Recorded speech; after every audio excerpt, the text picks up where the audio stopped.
Bills go from making the playoffs to not even getting close, actually. And they're executing the plays, and they are doing what's needed, necessary to win football games.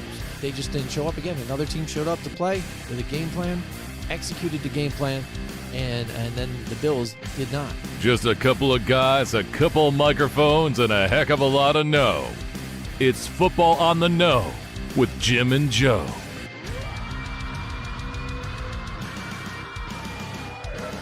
what is your guys' opinion on the catch? No, I know it's fun to say. It was a what. complete It's a catch. very debatable I don't think catch. so. Absolutely. What they say, it's not the X's and the O's, it's the Jimmies and the Joes.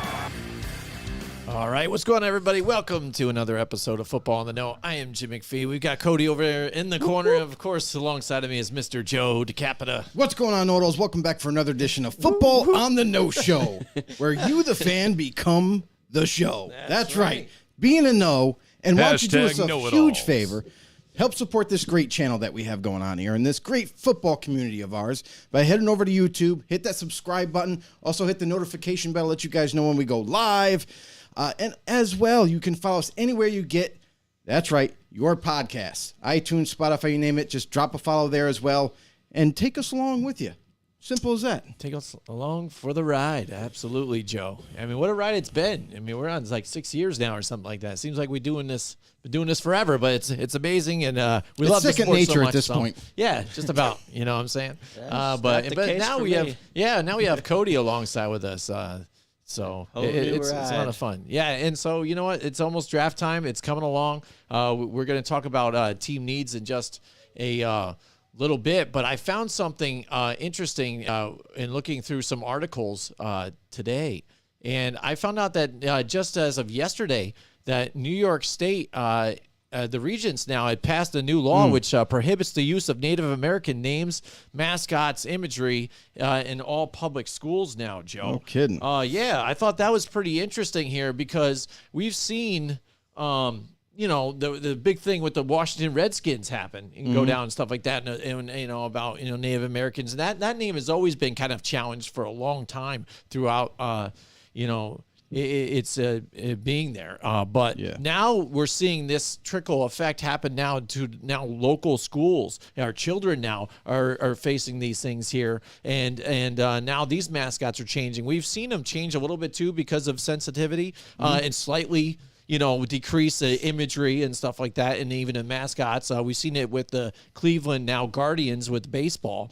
But now it's official by the New York State Regents that now they have to, and by the end of 2024-2005, all schools need to change from this. But now it's something different from them that they have to go into, to where even superintendents of schools are trying to figure out and follow what guidelines that the state needs to set aside for them and what is actually acceptable without changing so much. Because we've seen teams like, I'm from Able Park, we had the Warriors.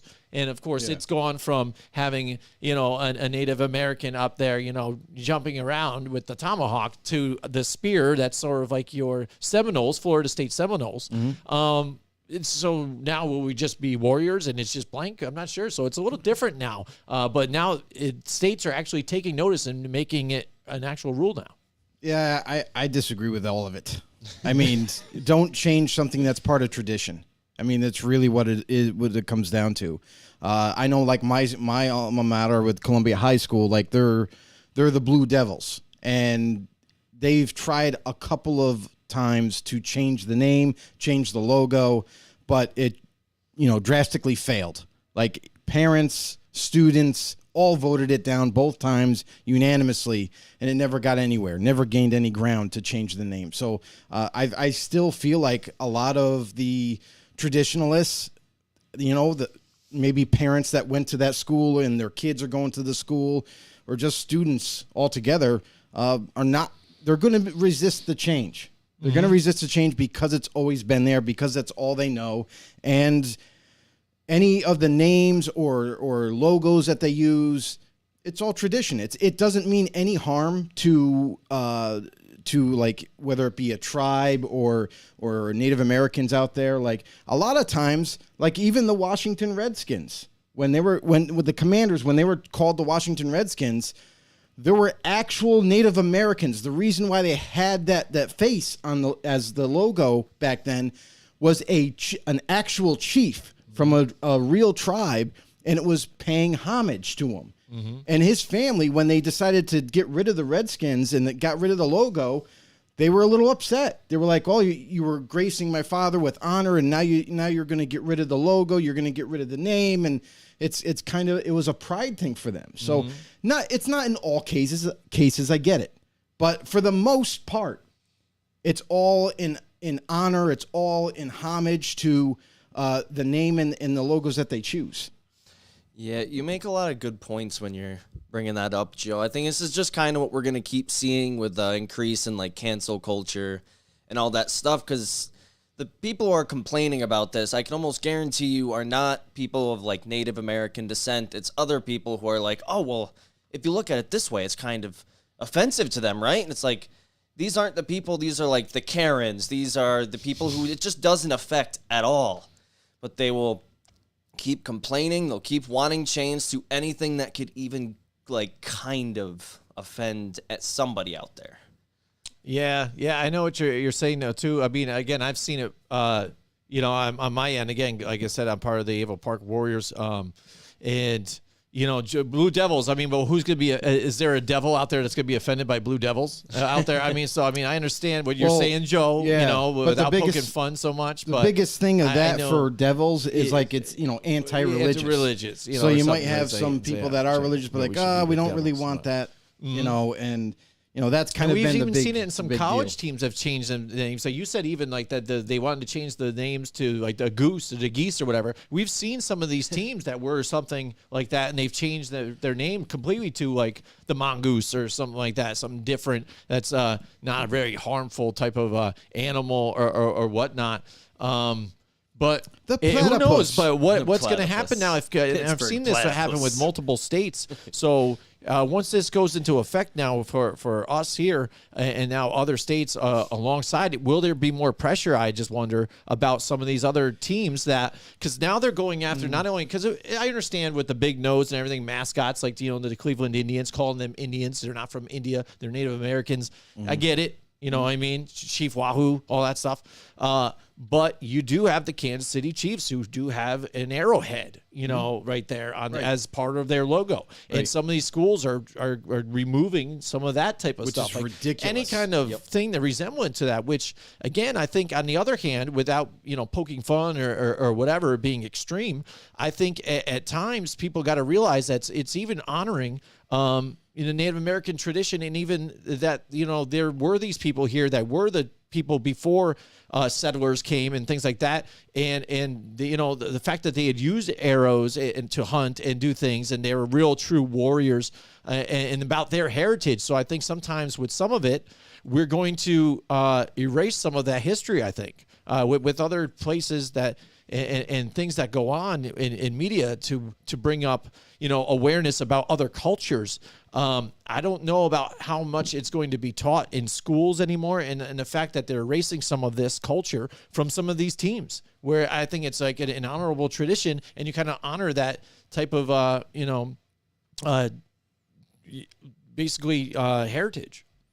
Yeah, I mean, it's an ongoing saga. It's been for decades, really. Like anybody that had an issue with any of the names or logos that they might have used, it's been an ongoing battle, and it's not going to ever stop. And we'll see how it all hashes out. Like I know New York State is trying to force the issue and make you convert. Change your logo, change your name altogether, change your colors even. That's the other important part, is now you have to change not just the logo, not just the name, but now you got to change your colors. And a lot of schools, most of them have all their colors all over the place. Yep. So now you're asking the expense to change the logo, change the name, and the expense to just repaint everything. Like that's a whole other issue. And with as high as the school budget is and taxes are way up, come on. Like, who's going to pay for it? The taxpayers. You know what I mean? So, and that's going to be a critical thing. And that's or the families, again, because there's a lot of fundraising. Right. That's why, even with fundraising, it's not going to even touch it. Oh, like, absolutely. The bigger thing is that's why it's going to get voted down all the time. And if New York State is going to force you to change everything, well, what you got money for us? You're going to just shell out money in order for us to change a name or change a logo, colors and all that? It seems a little ludicrous to me. I think it's over the top. And, if there's any way to fight it, if there's any recourse that any school could have, I would take it. And a note that it is just for public schools, by the way. So any private school could still keep that type of name and stuff like that. But a lot of those private schools, again, are religious schools and things like that. I'm going to create a private school and name it the Cokeheads.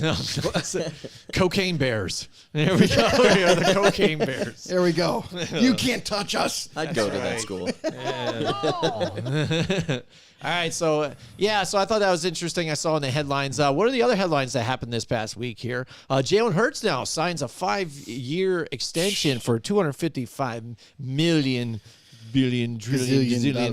extension for the Eagles. Now the highest paid player there, but again, ever. Yeah, yep. Right Ever. there. And this is what happens now. Something like this, he makes it all the way to the Super Bowl with his team. It's funny, just a year removed, Cody, from question marks and what this guy could be a true starter and get some weapons. So now now he has some weapons. Let's see what we can do. They go as far as the Super Bowl, and they could have even won that game. Oh, and sure. And now look at the big contract he's getting. A year we weren't sure. We had question marks. Now he's the highest paid. Absolutely. And that's the crazy thing is the amount of money. We talk about the Lamar Jackson issue. And Lamar wants to get paid and he wants it fully guaranteed and what have you. Listen, take some notes, Lamar, because Jalen Hurts, listen, he didn't agree to a fully guaranteed contract, but there's a lot of guaranteed money. There's close to $180 million in guarantees. Now, in order to get, he's going to get it no matter what, because it's not like the Eagles are going to move on from him after another year. You know what I mean? Because he has he has half of it covered the first year where he's going to get paid. Then the next year, it kicks in if he's still on the roster. Of course he's going to be. So he's getting that money. So, good on the Eagles because they obviously recognize yep, he's legit. He's our franchise quarterback. We're moving forward. We want him to be our quarterback because we already have a phenomenal team. Let's just keep the ball rolling. Let's keep everybody happy, cohesive, and let's keep moving forward. So good on the Eagles to recognize that and to make it happen. And as far as Lamar Jackson goes, this is the thing. You have to take a step back. And now, all the teams now, because he got the highest, Jalen Hurts now has the highest contract paid. He's a quarterback. Look at Lamar. He didn't get fully guaranteed. He got mostly guaranteed, and maybe that's something that you need to reconsider at this point. Yeah, it's funny we're only a year removed from everyone thinking oh, should they just get rid of this guy? Should they look for a quarterback in the draft? And everyone was just questioning Hurts year in and year out. I never fully understood it because if you actually go back, look at how he was playing, look at his stats with the supporting cast, he's been pretty good since he came in the league. So it's nice to see him finally getting some recognition. Highest paid, I don't know if I'm too on board with that because I know previously one of those super mega deals we saw was Mahomes with that huge long-term contract, and he had multiple insanely elite seasons back to back to back. We've only seen one super elite season from Hurts, so I just hope that he can keep up that high level of play and we don't see a bit of a downhill turn from this point on for him. Right. And I mean, but that's you bring up a good point here on the fact of the whole baby Lamar should not ask for all that guaranteed money, on the one thing. But that him and his agent, well, basically himself and his mom, and then even Joe Burrow, they're all looking at this now. They're like, all right, this guy set the market even right now. Jalen Hurts, I think I'm better than Jalen Hurts. And a lot of other people out there, if you look at it too, you're going to look at this around the league, and be like, good for him and stuff. But Jalen Hurts, the highest paid, that doesn't sound right. You know what I mean? You know what I mean? No, and that's what it is. And because, again, what you've heard already before, what you've actually been able to see, and Cody knows, he's with Jalen Hurts, I've kind of had to be a defender, and I hate the Eagles, but I've been a defender of Jalen Hurts. Again, I just had to give him a little help. I saw him starting to develop, and it looked pretty good for him. But, again, when you talk about money, it's tough to say, hey, this is the highest paid, but pretty shortly he's not going to be. And this is where the benchmark is. Joe Burrow is going to ask for his deal, but I think, again, he might be just waiting out and see what Lamar does. Now, Lamar, he at least has an MVP, league season on his belt here. He is probably the most valuable player on their team at this point. Without him, who knows what the Baltimore Ravens are? He's their whole identity. So what will this mean for him? And does he take, less guaranteed money here? And how much more is it going to be above this Jalen Hurts deal? It's not going to be above Jalen Hurts at all. I'm telling you right now. We'll it's see. Not going I don't know. It won't be, because here's the indicator. Baltimore was perfectly capable of paying him 3 years extension, fully guaranteed, $130 million. He turned it down. But that was I think it's the only way he was going to get fully guaranteed is if he was willing to take a little less, but short term, 3 years, $130 million. You have to also prove to Baltimore, if you're Lamar, you got to stay healthy every single year. Yes, it hasn't been any kind of major injury, but he has been injured. They're all been mild sprains for the most part. Every single year he gets one. So, and with the problems with a mobile quarterback, you're exposed a lot, and which is leading into him getting injured every single year. So unless you plan on changing the offense and making him more of a pocket quarterback, and I know that's not his game, and it would hinder him because, quite frankly, that's the reason why he's so dominant. That's the reason why he became an MVP of the league, is because he's so unexpectedly just a natural athlete that in open space, nobody can touch him. He shakes people out of their cleats and they fall down to the ground. He just makes the league look silly when he's out running. And if he didn't have that part of his game and he was just coming in as just a quarterback, I'm telling you right now, I had doubts about him coming into the draft. And when he got drafted in the first round, late in the first round, I was like, I don't know how this is going to play out. Unless they change the offense, it's not going to work out too well. So that's what they ended up having to do. Now you put him into this situation where, he wants big time money. He wants to be one of the highest paid, one of the elite contracts out there. You have to prove it as a quarterback, because that's really what your position is. And so far you haven't been able to make all the elite throws, make the better decisions, hit in tight windows, be super accurate. He's not there. And if you're mostly a mobile quarterback, but you're an average quarterback talent in the pocket, that's a problem. And that's where the big divide is between Baltimore and Lamar. Because Lamar thinks he's this good, and Baltimore's like, quarterback, average. So we're not going to pay you like an Aaron Rodgers. We're not going to pay you like, Patty Mahomes. We're not going to pay you these elite contracts because you're not doing the same thing as them. With your legs, of course, that's what sets you apart. But honestly, you're going to have to dial it back, because now he's actually, he almost has no leverage at this point, because Baltimore would love to have him back. I know they want him back. I know they would love to have him back, because listen, that whole offense is about him. So to bring in someone else at this point, they got to start over. So Lamar, dial it back, man. Go work out a deal with them. Hire an actual agent, for God's sakes. I mean, that's another big problem that he has. And I understand, okay, agents take 10%, but big deal. The amount of money that you're going to make, it's really not going to hurt you. So do your thing. Get back on the telephone. Call Baltimore back up. Hey, let's get this thing done here. I mean, if he wants the deal, do what Hurts did this season and go out and earn it. You don't have the playoff success. You're coming off your shortest played season of your entire career, and then you're like, hey, I want to be the highest paid now. I know, when you guys needed me in the playoffs, I wasn't really feeling it, and I was still kind of hurting, but give me some money now, please. You know what I can be a couple seasons ago. It's that's not how this works. You don't come off the worst season of your entire career and go, all right, it's time for me to be the record breaker.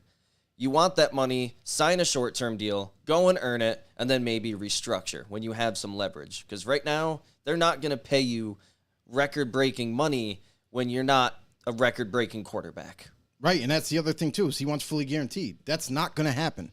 No. Like, just forget about that. It's never going to happen again. Cleveland screwed it up when they just signed Deshaun Watson. The whole league erupted and got pissed off at them, and that'll never happen again. No owner on earth will ever do that again. So I have to point this out, too. Jalen Hurts, right? We just got done talking about Jalen Hurts and his major contract and everything. Guess what? Jalen Hurts was drafted in the second round. He was drafted midway in the second round. Lamar got drafted bottom first. What do you think? And here's the other thing, too, is as much Hurts took a little flack in the draft, some people thought that he didn't deserve to get picked in the second. Some people were like, he's a third or fourth round pick coming out. Because there were some questions with,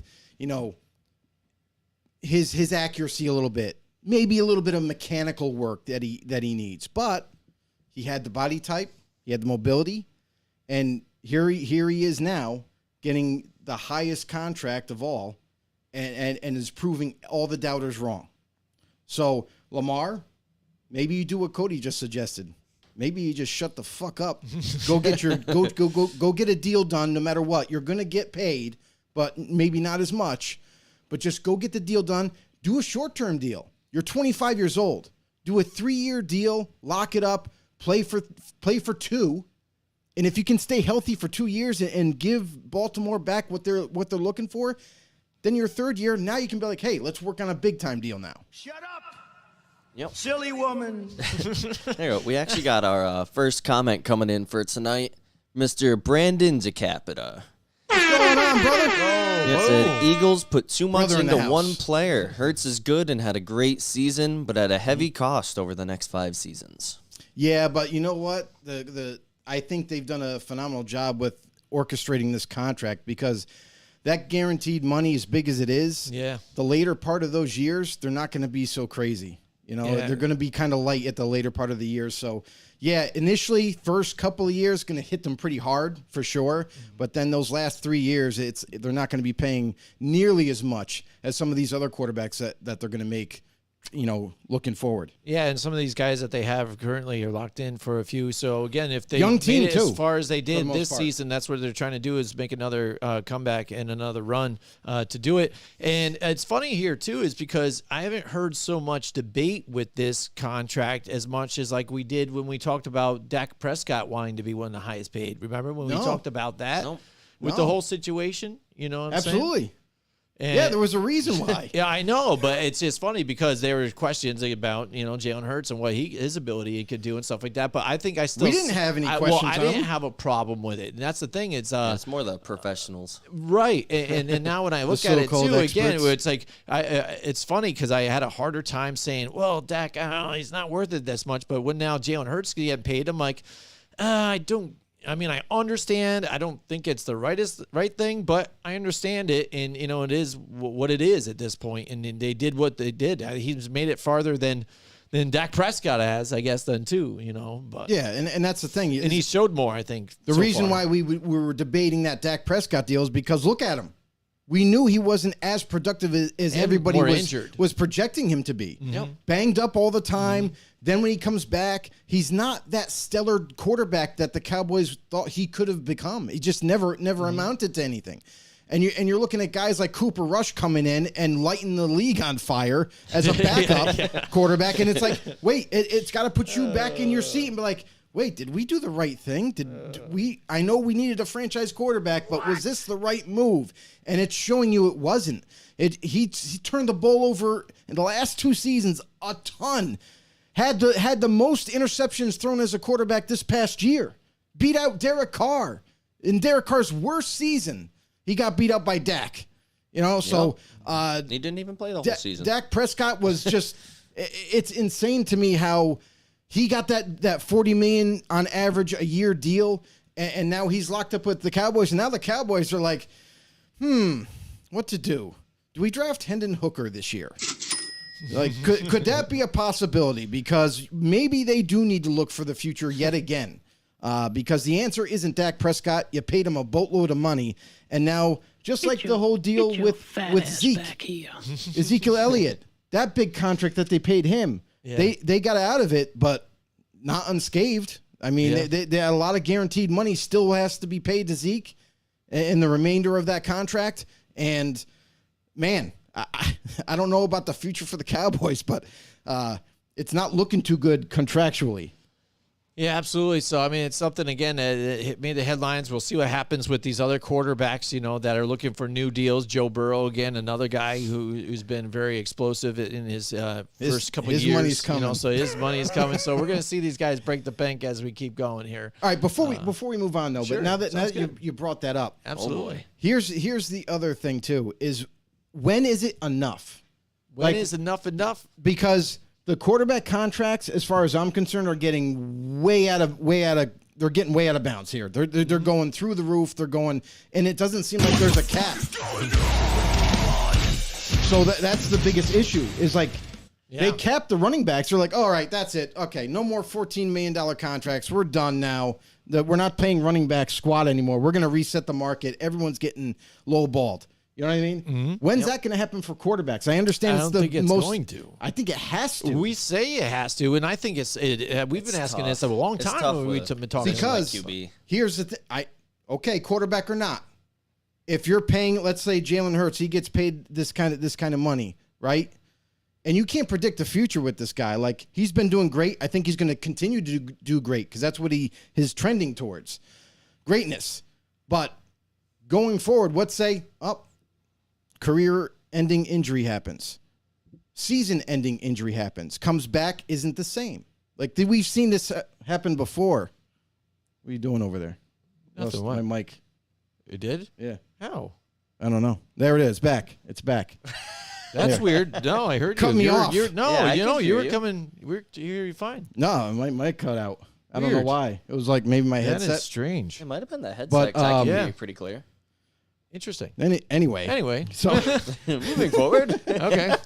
but that's the thing is like these contracts. I think they're getting out of hand, and they're at the point now, like Brandon was mentioning, a lot of money all thrown in for the first 2 years at least, and that's going to really critically cut back on what you can do cap wise, because come next year, the Eagles, they might have to let guys go now. They might have to let some vets go, guys that they wanted to bring back that they just can't afford to bring back. And that's going to hurt your team overall. So at some point, I think there absolutely has to be like where the owners get together and be like, all right, listen, going forward, guys, it's okay to give your quarterbacks a raise, but let's try to keep it down a little bit. Let's not shoot for $300 million. You know what I mean? Because right now we're at $255 total million for Jalen Hurts. When does it end? When do you put a cap on it? Mm-hmm. Because cap-wise, I mean, the best thing that any quarterback has done is Tom Brady. What did Tom Brady do for most of his career in New England? He kept it low. Mm-hmm. He's like, you can pay. Hey, I'm making $15 million a year. I'm comfortable with that. I want you to use the rest of the money and make this team as badass as you can. Mm-hmm. And then look at how long they were successful for. Now you're not seeing that. You're seeing all these quarterbacks that are playing at a high level saying, "Hey, pay me. Forget the team, pay me." So at some point, these quarterback contracts that are so highly paid, it's going to come back to hurt the team overall. Mm-hmm. So at some point, I hope that there is some kind of a cap put on these contracts. Yeah. You took the words right out of my mouth. Oh, well, I just want to say quick again, too, we've talked about this, and that's where I kind of had a problem with college players being able to accept money and being things like that. It wasn't even the fact that, they're using their likeness, these players, are, the names of the team, blah, blah, blah. They should be able to get something or whatever. Well, they get a scholarship already, to go to college, most of them, stuff like that. But that kind of starts it early because if they feel like they should be able to get this, make money to do that, now you're seeing some of them back out of the Senior Bowl, blah, blah, or this and this. I'm going to take a year off and just work on the, the draft until I get drafted. Well, they don't whatever. take a year off. Well, a lot of them take a long time, especially if they get banged up a little bit. They just sit out. But you'll see them sit out until they go. Well, basically, I'm saying is that they get selfish and about themselves now earlier. And you see even some of these high school players to where they, bringing up who they want to commit to and what they're going to do and all this other stuff. And I think it breeds this greediness all the way through. And I agree that there should have been a cap a while ago, that they should say something. You're starting to see it with ownership with baseball, because again, baseball was one of the biggest offenders and just handing out massive contracts to They everybody. still do it. For some too, but some now they realize with some certain positions that maybe we're trying to cap this a little bit here and try to hold it down. The problem with baseball is until they actually have a cap.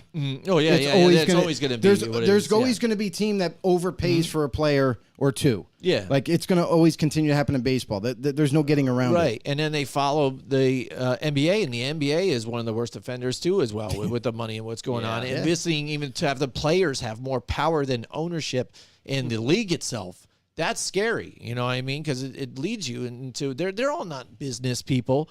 You know, I mean, they're basketball players. Some of them, dabble in business and other ventures. So, that's what they tell you to do when you get into the league. But, they shouldn't be running the league. The league is run a certain way by certain people for a reason. And when they become bigger than the actual league and the team, it becomes a problem. Yeah. Brandon says, there's going to be a point where quarterbacks make up too much of the total salary on a team and cash strap any off-season plan. Yeah. Yeah, absolutely. What are you going to do? That's what I mean. That's where it's inflation. And then when the team's going to ask for more money, they're going to ask for a bigger salary cap then. You know what I'm saying? It's just like, hey, we need more money to spend than this year. You know what I mean? Yeah.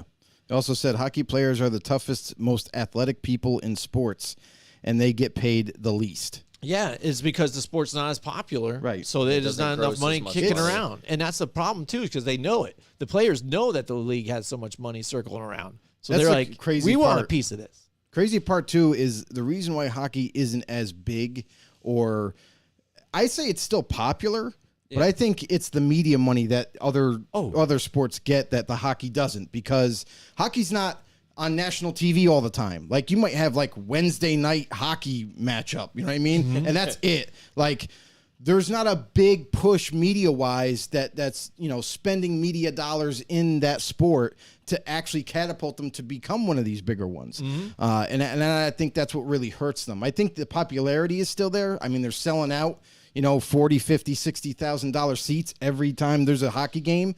It's just the media dollars aren't there for them, so they're kind of like on the back end of sports. Yeah, I think it's on both ends. It's just, you don't get to see them enough on TV. They used to even be on NBC. Now they're once every holiday or something like that, and then the rest is NBC's the sports, Winter which Classic. Some people don't have it. You know what I mean? You have to really go deep in your cable, channels to find it, and that's a problem because they don't get enough exposure. Yeah, going back to like the college players and the greediness and whatnot. I have to say, like, there's something about the student athlete that it's been overlooked for quite a few years. And yes, they do get scholarships, not all. Yeah, and I feel like this helps out some of those players as well that are not getting noticed or not getting some kind of kickback for major colleges that make millions and millions of dollars off these kids. I mean, they just make a ton. Ticket sales, merchandise, all likeliness to them. Even how good they play on the football field. You know what I mean? So I think they deserve some kickback. I do believe that this is the right thing to do. And then for them going into the NFL, that's where it becomes more about the agent. And agents are going to push for higher value always because they get that 10%. More money that they get signed to a contract, more money they get kicked back to them. So I think overall what you're seeing now is just a whole different aspect in mindset from the players. I don't think it's necessarily greed. I think it's a bad term to use for them, but I think it's more about everybody is in competition with each other in terms of contracts. Everybody's like, I believe in myself. I think I'm better than that player that got X amount of dollars. So that's kind of where I want to be at least close to, or I want to supersede that. So they're not thinking team financials, and nor should they, because if they're playing at a high level for whatever franchise, they deserve to get a raise, just not overdo it.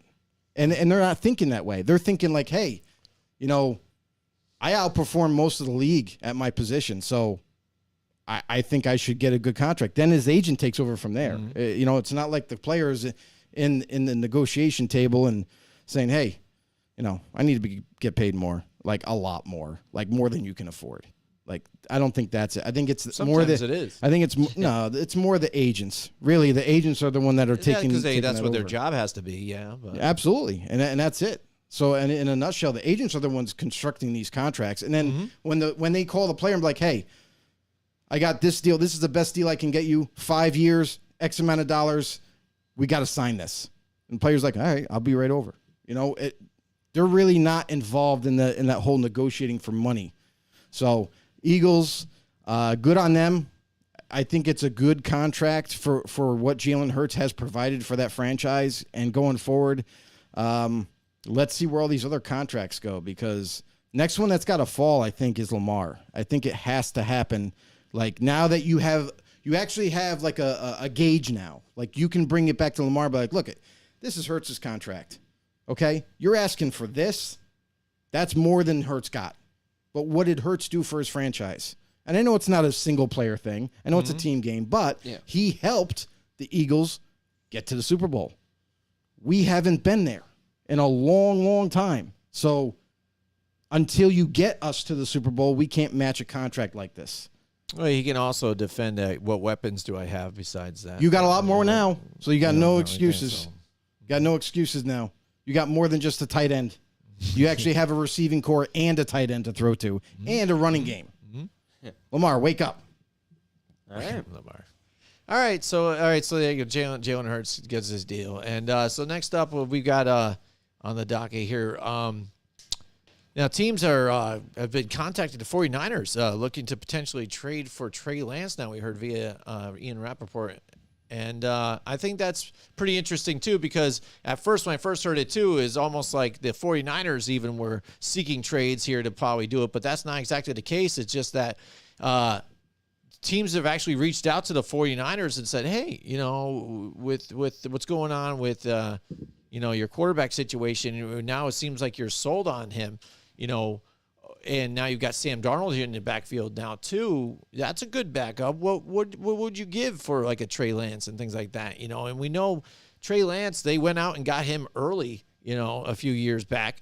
And third overall. Yeah. And again, has been sitting behind Jimmy Garoppolo now his chance to start. But now again, you've got the situation with Brock Purdy, you know, the guy that came in last year and stuff, and now dealing with an injury. He said he's going to start throwing around June, but might not be ready for day one. But what's going to go on? The 49ers have not openly said that they are willing to trade, but they have taken phone calls. So will we see something like this happen on draft day? This could be one of those situations, depending on what somebody's going to give them. But again, what are you going to get? I mean, we just saw a guy like Allen Robinson just swap, you know, for like 7. They swapped 7s, and the Rams picked up some of his contract here for a guy that really was irrelevant too, and just some team trying to dish somebody away. I think the same kind of value, maybe more than that, I guess, for Trey Lance, because you still have the unknown. So basically, low risk, high reward. So what do you think, Joe? I mean, honestly, with this whole situation, there's been several teams that have called. I mean, I can only imagine maybe Tennessee Titans have called for teams that are picking like where Tennessee is at 11 and lower, like maybe even Washington.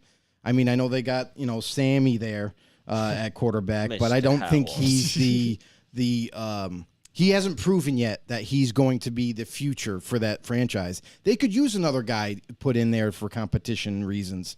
But the Titans as well, they've been rumored to trade up to maybe as high as 3, maybe even entertaining 2 if they want to give up all their draft picks. But again, for teams that are picking lower and maybe don't have a shot at the top 4 quarterbacks, we don't know how this draft is going to end up going because it's absolutely insane right now with all the rumors that are being swirled about. But I could see like maybe Tennessee's calling the Niners just to touch and gauge like what they would ask for or looking for in terms of draft compensation. I don't think it's definitely not going to be a first round pick. And if it is, it's got to be a conditional following year, like a 24-25 conditional first round pick. If that's kind of like what they're looking for, if anything, it's going to be a little bit lower than that. It's going to be like maybe a 2nd or 3rd this year to get the deal done. Because of the unknown with Trey Lance, because of, the unknowing, can he fit in just any offensive scheme? We talked about that too, about him coming out in the draft, and we never expected him to get picked 3rd overall. I'll tell you that much. We had Mac Jones going to the Niners at that point, and you think they, looking back, they just kind of screwed up? Yeah, probably. Mac Jones would have fit that offense better, and so now they're at the standpoint like, hey, we screwed up. We admit it. We're going to take some phone calls and see what we can get for Trey Lance. I don't think there's going to be a lot of interest in him. I think there's probably maybe only 2 or 3 teams at most calling about his services. And the other thing is compensation. It's a hard thing to agree to, as you can see with the Jets and the Packers right now. They are nowhere near close yet on agreeing to compensation. So for that situation, if that kind of shows you how difficult it can be sometimes, that you're so far apart on agreeing to listen, they want to make the deal happen. Both sides want it done, but they're still far apart. Whether it gets done before the draft or maybe even during the draft or after the draft is anybody's guess. But that's what you can kind of to see going forward. It's a team like the Titans, a team that maybe Washington that could and really do want a potential franchise quarterback. Maybe they believe in Trey Lance, unlike the Niners at this point. And, maybe they can make it work with the trade. Yeah, I could see maybe a team like the Buccaneers kind of jumping into the ring there, because they only have Baker. That's not a long-term solution. Yeah, they have Kyle Trask on roster, but that's just an unproven guy who had a bit of a weird college career as it was. It's just got to be a weird situation for the Niners, though, because this was pick 3, and the absolute ceiling for this trade has got to be like a 3rd-round pick, and even I think that's too much. This guy hasn't really played. He hasn't proven anything. When given the opportunity in a couple starts, he's just played kind of mediocre, nothing great, not really anything special that I can even be like, oh, yeah, I saw his potential there. Like, not really. And then he's coming off a very significant injury. So, I don't know. If I'm a team that needs a QB, maybe I'll throw a 5th rounder, 4th rounder at maybe if I'm desperate. But other than that, I hope their asking price is low. Yeah, I don't think it's going to be because of his age, because he's going to come back from that injury. He will be healthy enough to play again. It's not like he had career-ending problem. And he has talent. It just hasn't been on tap yet. And we saw him in limited fashion. We didn't even see him for a whole year, not even really a half a year. I mean, and yeah, he struggled. He's a rookie, so that's going to happen. So for Trey Lance, it's gonna take a team that doesn't believe in him. It could be Tampa, could be Tennessee, it's got to be a team that's picking low, that doesn't have a chance at getting one of these guys. And going forward, who knows? Does it even happen? Probably not. It probably might not even happen. But the interest is out there. We're starting to hear rumors that there are a couple teams at least that are calling about him and seeing what it would take to obtain his services. But it's tricky. And you look at the Rodgers thing and how that's been stagnant for 2 months. That trade was supposed to happen probably 2 to 3 weeks after they were said, oh, we're going to trade. But as you can tell, it's not always that easy. And just imagine between the Packers and Jets, that's 2 months' time of trying to get a deal done. Just imagine 15 minutes in the draft, every pick. You got phone lines ringing off the hook. You got other teams calling for your pick maybe. Maybe they want to trade back. Maybe they want to trade up. 15 minutes is all they get. That's why you see that time dwindle all the way down to maybe even the last 10 seconds before any decision gets made, is because it's that difficult sometimes to get a trade done. And a lot of times in the draft, we don't even hear these phone calls, but they happen every single pick, and a trade never happens. So it's difficult sometimes. It takes 2 to tango, and it's all about compensation. Boom. You had a few different phrases in that one. But yeah, it's funny too. Do they still even do the whole thing where they have to fax the thing over here when they do the trade? Because remember, they'd be waiting on the fax to finally go through to make the trade official. I think nowadays they probably shouldn't. They're have more that, advanced right? now, where they probably just send a picture of the whole agreement, here. They screenshot it. Here, we're good. We're good? So that's awesome. NFL text back with thumbs up. Yeah, good to go. We're good. Yeah, good deal. Here we go. Make it happen. All right, so we've been talking about the NFL draft. It's coming up. again in just a week. Next week is going to be the wait. draft, so I can't wait. Yep, Joe, we got to find a place to go watch it. Where are you guys out there? Where are you guys going to watch the draft? Let us know in the comments, too. Parties going on, places to go. I mean, people going to people's houses and stuff, so it's going to be a lot of fun. If you notice from the intro footage, that's actual live footage of the draft and the reaction of all the Giants fans. And you saw Jimmy in there. Everybody was shocked. Even I was shocked. I'm like, I couldn't believe it. Yes. And I'm just like, I don't know what the Giants are doing either, guys. Yeah, that was the Daniel Jones pick, right? Yeah. Yep. Everyone's like, oh my God, we traded up for what? Yeah, I wanted Jones. The Eli Manning that lookalike. was so high. Yeah, so high, and now he's Danny Dimes. Now he's got a contract. And that's the thing too about the drafts. It's all mind games as well. The Dave Gettleman at the time, who was the GM for the Giants, he probably caught wind of a couple teams interested in trading up ahead of them, and he was like, "Well, that's not happening on my watch. Watch me roll." And it happens. It happens. All right, so we thought it'd be fun to talk about the NFL draft team needs here. We're gonna go through each team. Great. We're not gonna drag along on it though. We're just gonna go through and just talk about the needs here that they have here. You're just taking a look at their roster. Let's go start off with let's go to A to W here. Let's start off with the Arizona Cardinals. Ooh, and the Cardinals, I think for me, at least taking a look at them on paper here, I'm seeing that they probably have a gap here at corner and secondary. I would say the secondary they would need is one of their needs too as well, especially with Budda Baker wanting out now finally out of there. But Marcus Wilson there that they have at corner too, he was ranked the worst at run defense. And also Christian Matthews too as well, the second-year 7th-round pick, just is fighting for a spot here to start here for them. So I would say their depth isn't very good here in the secondary. So I would say secondary's got to be a need for them. What about you guys? They got a lot of needs. A lot. Oh, yeah. Like you could literally pick all defense. You could pick any position on defense. Offensive line needs a lot of help, especially on the interior. And then you could even go wide receiver. Because they are looking to trade DeAndre Hopkins. That's going to take away another weapon, and a big weapon too. A guy with size, a guy with height. It looks like on the roster they got a lot of short dudes, a lot of guys that are quick and fast and all that. But they're going to need another number one, a true number one, big type of wide receiver that can give them a jump there. So going forward, I mean they could use everything. Yeah, as I look at the team's depth chart, this team's D-line has got to be one of the worst ones I have ever seen. I could turn on my Madden game right now, look at just the free agents, the guys who aren't signed, and be like, yeah, I can make a better D-line than this. This is bad. I'm a big football fan, and I don't even know who some of these guys are. This is from edge, every position. They have one kind of pass rusher on their entire defensive line. A bunch of just irrelevant interior guys.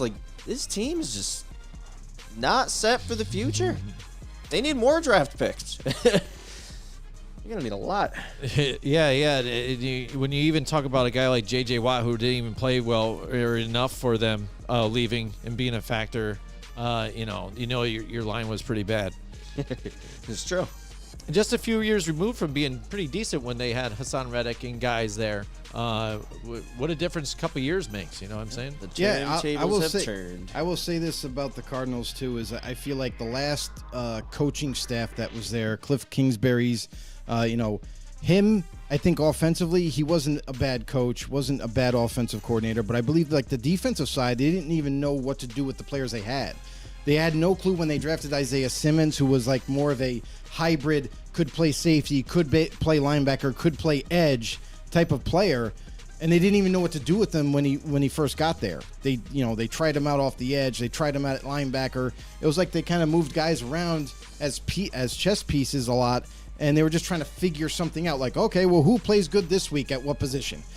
And by doing that, you're not really helping the player. You're not helping your own defense and your scheme going forward. So it ended up becoming a lot of chaos there in Arizona, and they just never really got the players in the right spots. So that's what they struggle with now. Maybe with this new coaching staff coming in, maybe they'll get it done. You know, maybe they have a better pathway for a lot of these players in their development. So that's what you got to hope for the Cardinals. And they got to hit on the draft because God knows they got a lot of holes. Oh, yeah. All right. Ready to move on to our next team then? Absolutely. Yes. No, not yet. Next up, we've got the Atlanta Falcons. All right, now. Yes. All right, there we go. There's a few different needs here again with this team. They did surprisingly well for some point a little bit last year. They were a bit They of were a surprise, competitive you know? at least sometimes. Yeah, absolutely. Yeah, more in and the first half of the season. Second half, they tailed off. Right. I mean, and now the question for them has got to be, do they really believe in Desmond Ridder and what they're going to do here at quarterback for that situation? But this team is just needs a few different places. You know, again, sort of like Arizona, I think they need a bunch of spots on defense. Right now, they've put in like plug and play veterans and on the line and things like that to try and get these guys to do something here for them. But it's just like a Band-Aid until they draft some of these younger guys here. So I think defensive side of the ball, maybe even a couple more weapons too for whoever the quarterback may be. And do they do quarterback on this one? Yeah, you know, me and Cody had a conversation, about a week ago, a few days ago, what have you. But we were talking about, like, for our upcoming mock draft, some bouncing off ideas off each other and what. I don't think they go quarterback, honestly, anymore. I don't think they're going to trade. They're definitely not going to trade up. And if they don't do that, maybe, we don't even know, because this draft, I think, is the most unpredictable drafts there ever is or was. Yeah. So I think they stay pat at 8. I think they're going to look to add some defensive help and try to, rekindle what they once had on the defensive side of the ball. They used to have a really stellar defense. Grady Jarrett was part of that. He's still there. He's still producing.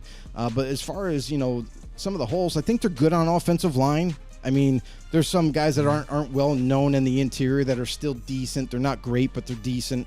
But you bring up like wide receiver still could be a need, but they could also address that later in the maybe day 2 if they wanted to. But I think they go defensive heavy, especially the first pick. They're trying to turn this team around. Now you look at what they've done this offseason. They added former Bengals safety. And they also already had AJ Terrell at corner. They bring over Case Hayward, an old veteran. Still solid, but, he's capable of holding down the fort if need be. And then, overall, like, really, if they wanted to, they could complete this secondary into the first round and draft a corner. Whatever corner's available, if there is a guy that they really like, they could sit there at 8 and take him. And that could really kind of bolster that secondary and kind of get them in the right direction. Yeah, I don't know if it's perhaps, maybe a first round kind of need, but their offensive line could definitely use some fine tuning. If you look like at some of the interior guys, you have one good guy here at right guard, but then after that, you're not going to be sold on like Drew Dahlman and Matt Hennessy. These are guys you don't want to have to start day one, whether they trade back and maybe they really like someone like John Michael Schmitz. That's a conversation for later, but the options are there. These guys have done a great job in the offseason at picking up veterans and making sure, like, hey, if we can't get this position in the draft, like, we still have a very good player to put there. Maybe not great anymore, but very good players to put in outside of the offensive line. Those guys are kind of bad. But, all right, that's all I got to say about them for the most part. That's all I got to say about that. All right, next up, we've got the Baltimore Ravens here. Again, like Joe said, they've added some more weapons here. But again, for me, for the Baltimore Ravens, again, I think they decided to try and go like defensive again. This is what the Baltimore Ravens do. I think they're going to keep adding to that situation here. And they're just going to try and help out that defense some more and keep that offense, going. They don't have many needs. And where the Baltimore Ravens pick at the bottom of the first round, they go luxury pick. They're going to go best player available. Whoever ends up sliding to them, if they have them higher on their board, they're going to take them. And that's what happens. When you have a really solid team all the way around, I think that's something that you have a luxury then coming into the draft. So whether you're picking teens, 20s, or even dead last, you're going to get a really good player, and they're just going to get even better. Yeah, we had that problem last year when we were trying to do the mock draft for them. They're already pretty good, so like, where do they Not go a whole on lot this of one? needs, right? Yeah. Yeah, as I'm kind of like looking over the roster and such, I guess like their interior could use some work if I had to like poke and prod at certain positions.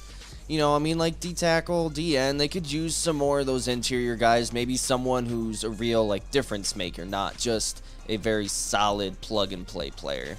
Because other than that, I mean, their team's got great playmakers just everywhere. They've done a great job at getting more weapons for the offense. They've done a great job at making sure this defense is very much playing at a high level.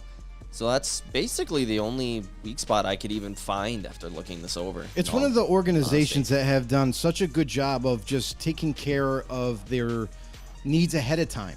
You know, they've done that for years now. And you know, when it comes to offensive linemen, it doesn't matter. Oh, we lost so-and-so in free agency. That's okay. We drafted another one. You know what I mean? Oh, crap. Our linebackers are depleted and old and they're retiring. That's okay. We just drafted 2 or 3.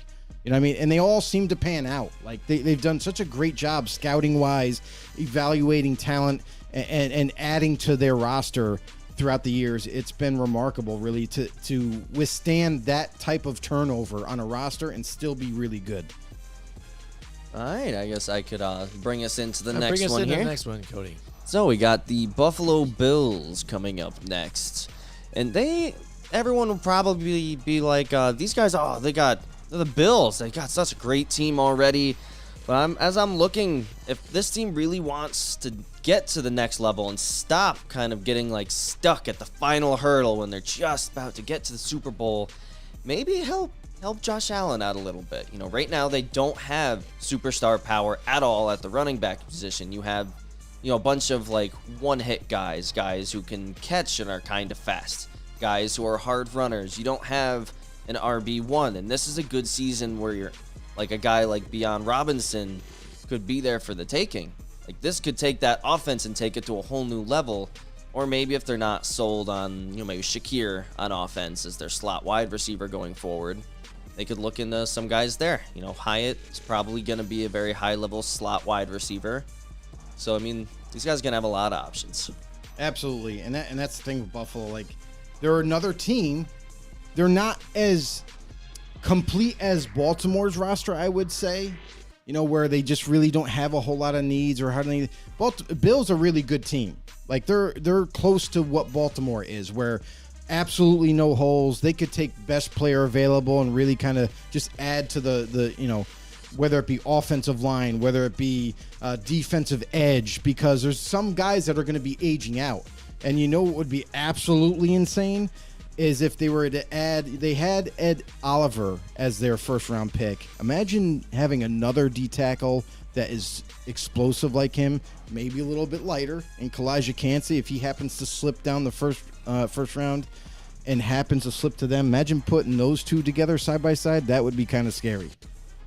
Yeah, I mean, and you talk about running back, you talk about the defensive side too. I think even wide receiver here too. Yes, you have Gabe Davis, who's done well for them at times, and you got Stephon Diggs. But even after that, I mean, I would like even some more depth here. And you could get a guy even later on, like we've talked about with the wide receivers when you did your top 10 list. So they can even pick up one of these defensive guys. And remember, Sean Dermott's taking over the reins for the defense this year. Mm-hmm. So I'm excited to see what that's going to do for these guys, because they're still great players right here like too. Always. Yeah. So I mean, maybe again get past the championship game or whatever and get to the Super Bowl on this one, because that's where this team has been, just stuck at that wall. So they're looking to go over the top here too, and so get another weapon that he can help him out here with Josh Allen, where he's even trying to say that he's now taking a look at himself and to get some longevity and not take off running so much and take some of those harder hits. So he wants to try and sit in the pocket and get it out to his wide receiver. So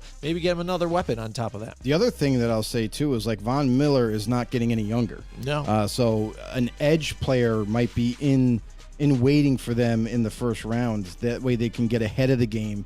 And usually the rule of thumb for the NFL is like pass rushers are so important and so needed and wanted by all teams that if you have a chance to pick one early, like a year ahead, you do it.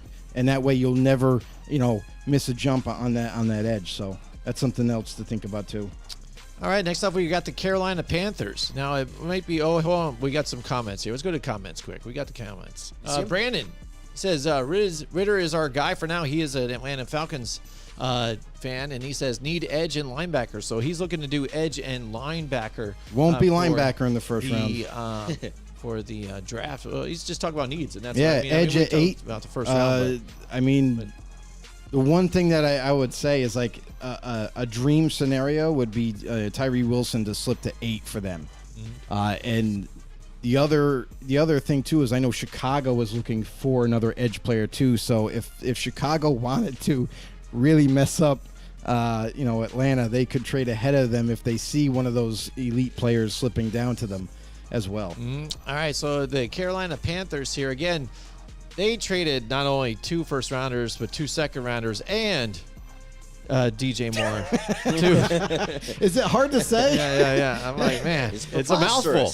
It's a mouthful. Huh? So you got to expect that they are going to go quarterback here to get, the first overall. They really wanted it. They did everything to move up to the first of the line.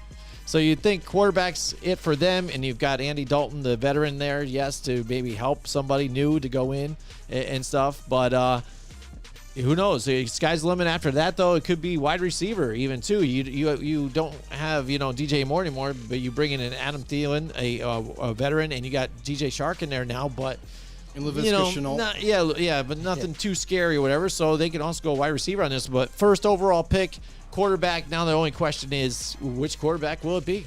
And who we think it might be for our mock draft next week. That's the whole thing for the Panthers. I'm actually kind of surprised that they pulled the trigger so early and traded up to number 1 overall. And when they did that, they obviously had in mind who they like already. But now that they sit at number 1, now they can just take their time in their evaluations and really kind of dig into all these quarterbacks and find out what makes them tick. Which one do they feel like is going to be better for their offense? Which one do they feel like is ready to play right away for them with the receivers that they have? So all the way, it's quarterback. Like there's no doubt about it. And obviously, like with the new regime coming into Carolina, maybe they weren't fans of Matt Corral. And he got injured last year, was drafted to maybe potentially be the future from the old regime. And clearly, they didn't even think twice on moving and saying, "Look, we're going to trade up to 1. We're going to get our guy. We're not going to, play games with Sam Darnold, try to re-sign him. We're not going to play games and say, hey, Matt Corral, you're our guy. Let's see what you can do." They already made that decision, and you saw it from trading up. So quarterback all the way. I mean, it's just what quarterback, and that is the enigma of the draft. That's what's going to make it super difficult, because as much as everybody is saying it's Bryce Young as of recent, they're saying no doubt about it, Bryce Young canceled all his other visits that he had, so he must know that he's probably getting picked first overall. You know what I mean? And then there's the preference thing.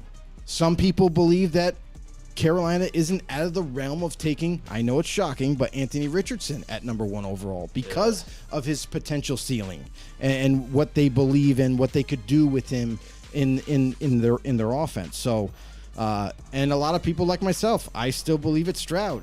I still believe the most accurate quarterback in the draft, a guy that's very smart and mobile when need be, and fits Frank Reich's prototype as a quarterback. So, we're gonna find out come draft day. And it should be interesting. Yeah, because going away from their most obvious, we all know what their first pick is going to be. Like, we can debate who the best guys are, but some of their other needs that maybe they'll try to address later in the draft. This is a team that could use some upgrades just to their offensive line almost as a whole. And while they've done an excellent job over these last couple of seasons as strengthening their defense and all, maybe I would like to see another actual proven edge rusher to go alongside Burns, because other than saying his name, I'm just really not a fan of Yetur Gross-Matos. And the other thing too to keep in mind as well is different defensive scheme. Maybe they like those guys. They still could add to the arsenal for sure, but I think they also could use another corner in the second round. They could definitely go for that to kind of bolster that up a little bit more. Don't stop there. Go linebacker. I don't think there's going to be guys like Shaq Thompson that's at the end of his game. you're going to have to replace these guys.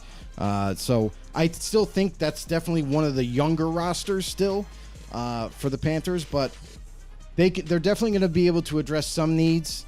But best player available for that organization now with having a new regime would probably be the best path for them to take. Here we go. We got the pro in the house. All right, There he SWB is. Pros in Yep. the house. Let's go. He said hi.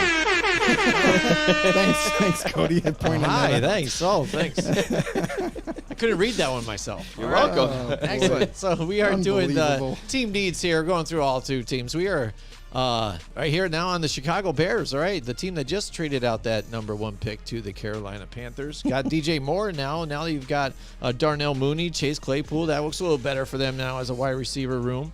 But now what do they need?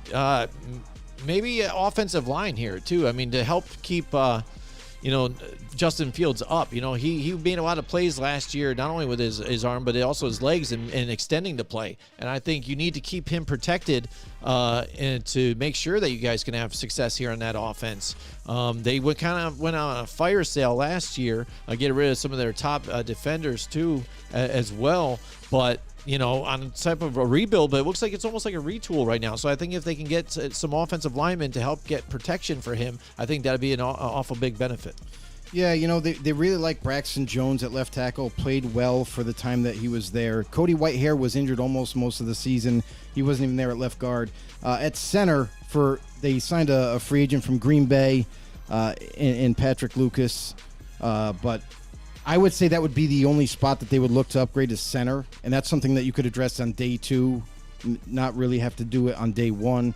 And going forward, Tevin Jenkins, the right tackle, that could use improvement. They are not bought in on Tevin Jenkins. They already tried to trade him a couple times, as young as he is. They drafted the guy and are already upset with him. So be upset at yourself. But so I think this is something where, Jenkins hasn't been, the most likable guy in camp. He hasn't been the most likable guy for Chicago, and they don't really believe in him. So I think that's a position in the first round that they could go as right tackle. Other than that, they definitely need to retool that defense. Just like you mentioned, Jim, they got rid of Roquan Smith, their middle linebacker. They got rid of an edge rusher that they used to have, and things are changing. They added a couple, low budget free agents, if you will, that could come in and just kind of plug and play for them. But the bigger additions were TJ Edwards and Tremont Edmonds, 2 linebackers that are plug and play for them. It's outstanding for them. But I would say their strong linebacker spot is a big need with Jack Sunborn there, and then other than that, you look at their corners, and Jalen Johnson, stud. They love the guy. He's their true corner there.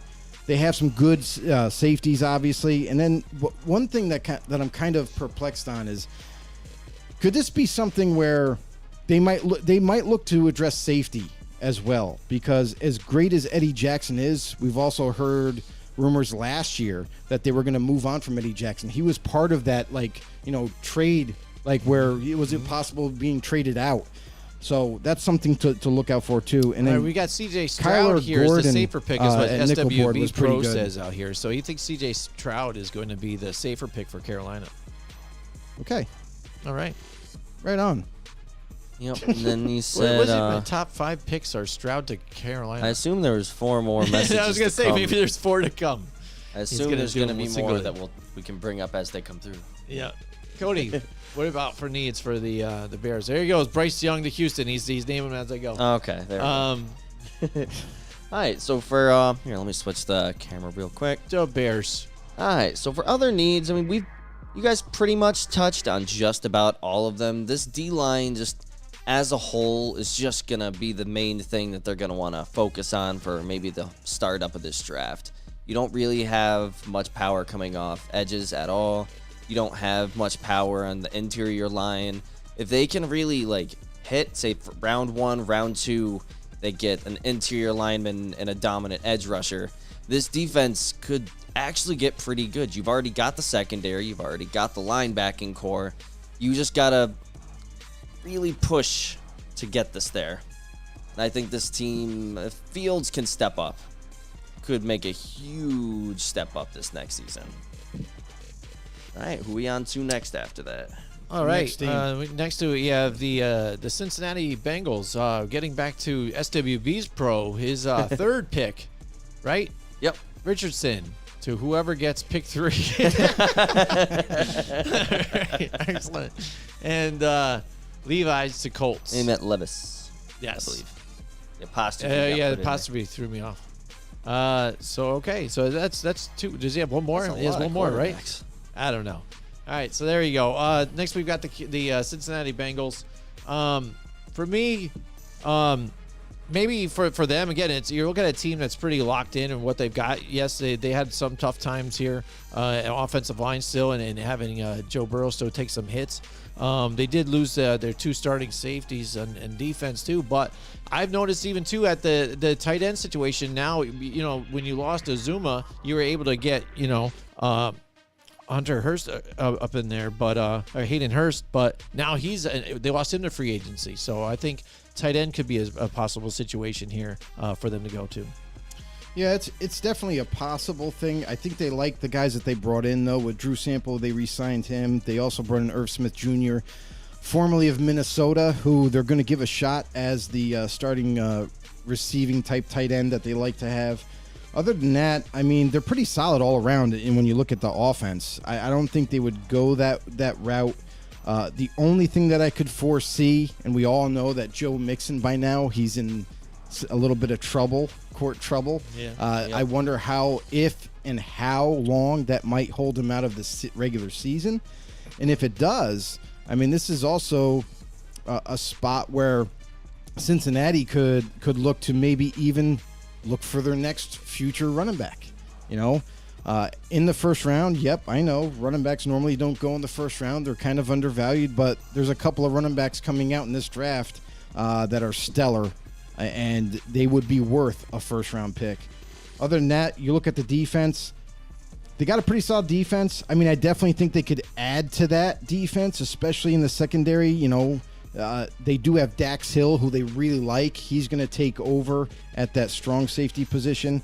And other than that, I do like their linebackers. I like their D-line. Their D-line's pretty solid. Other than that, I think it's going to be safety or running back. They're another one of those teams where this could be a luxury pick. And I know not a lot of times teams pick just because of needs. They pick because maybe they want to get ahead by a year and pick a player they really like. So for Cincinnati, luxury pick all the way. They're going to take the best player available, and I think that might be running back.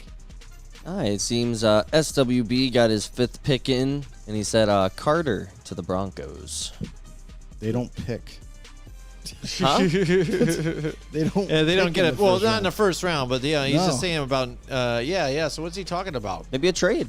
Yeah. You know how much they would have to give Yeah, to just no, trade he's- into the first round at that 5th spot?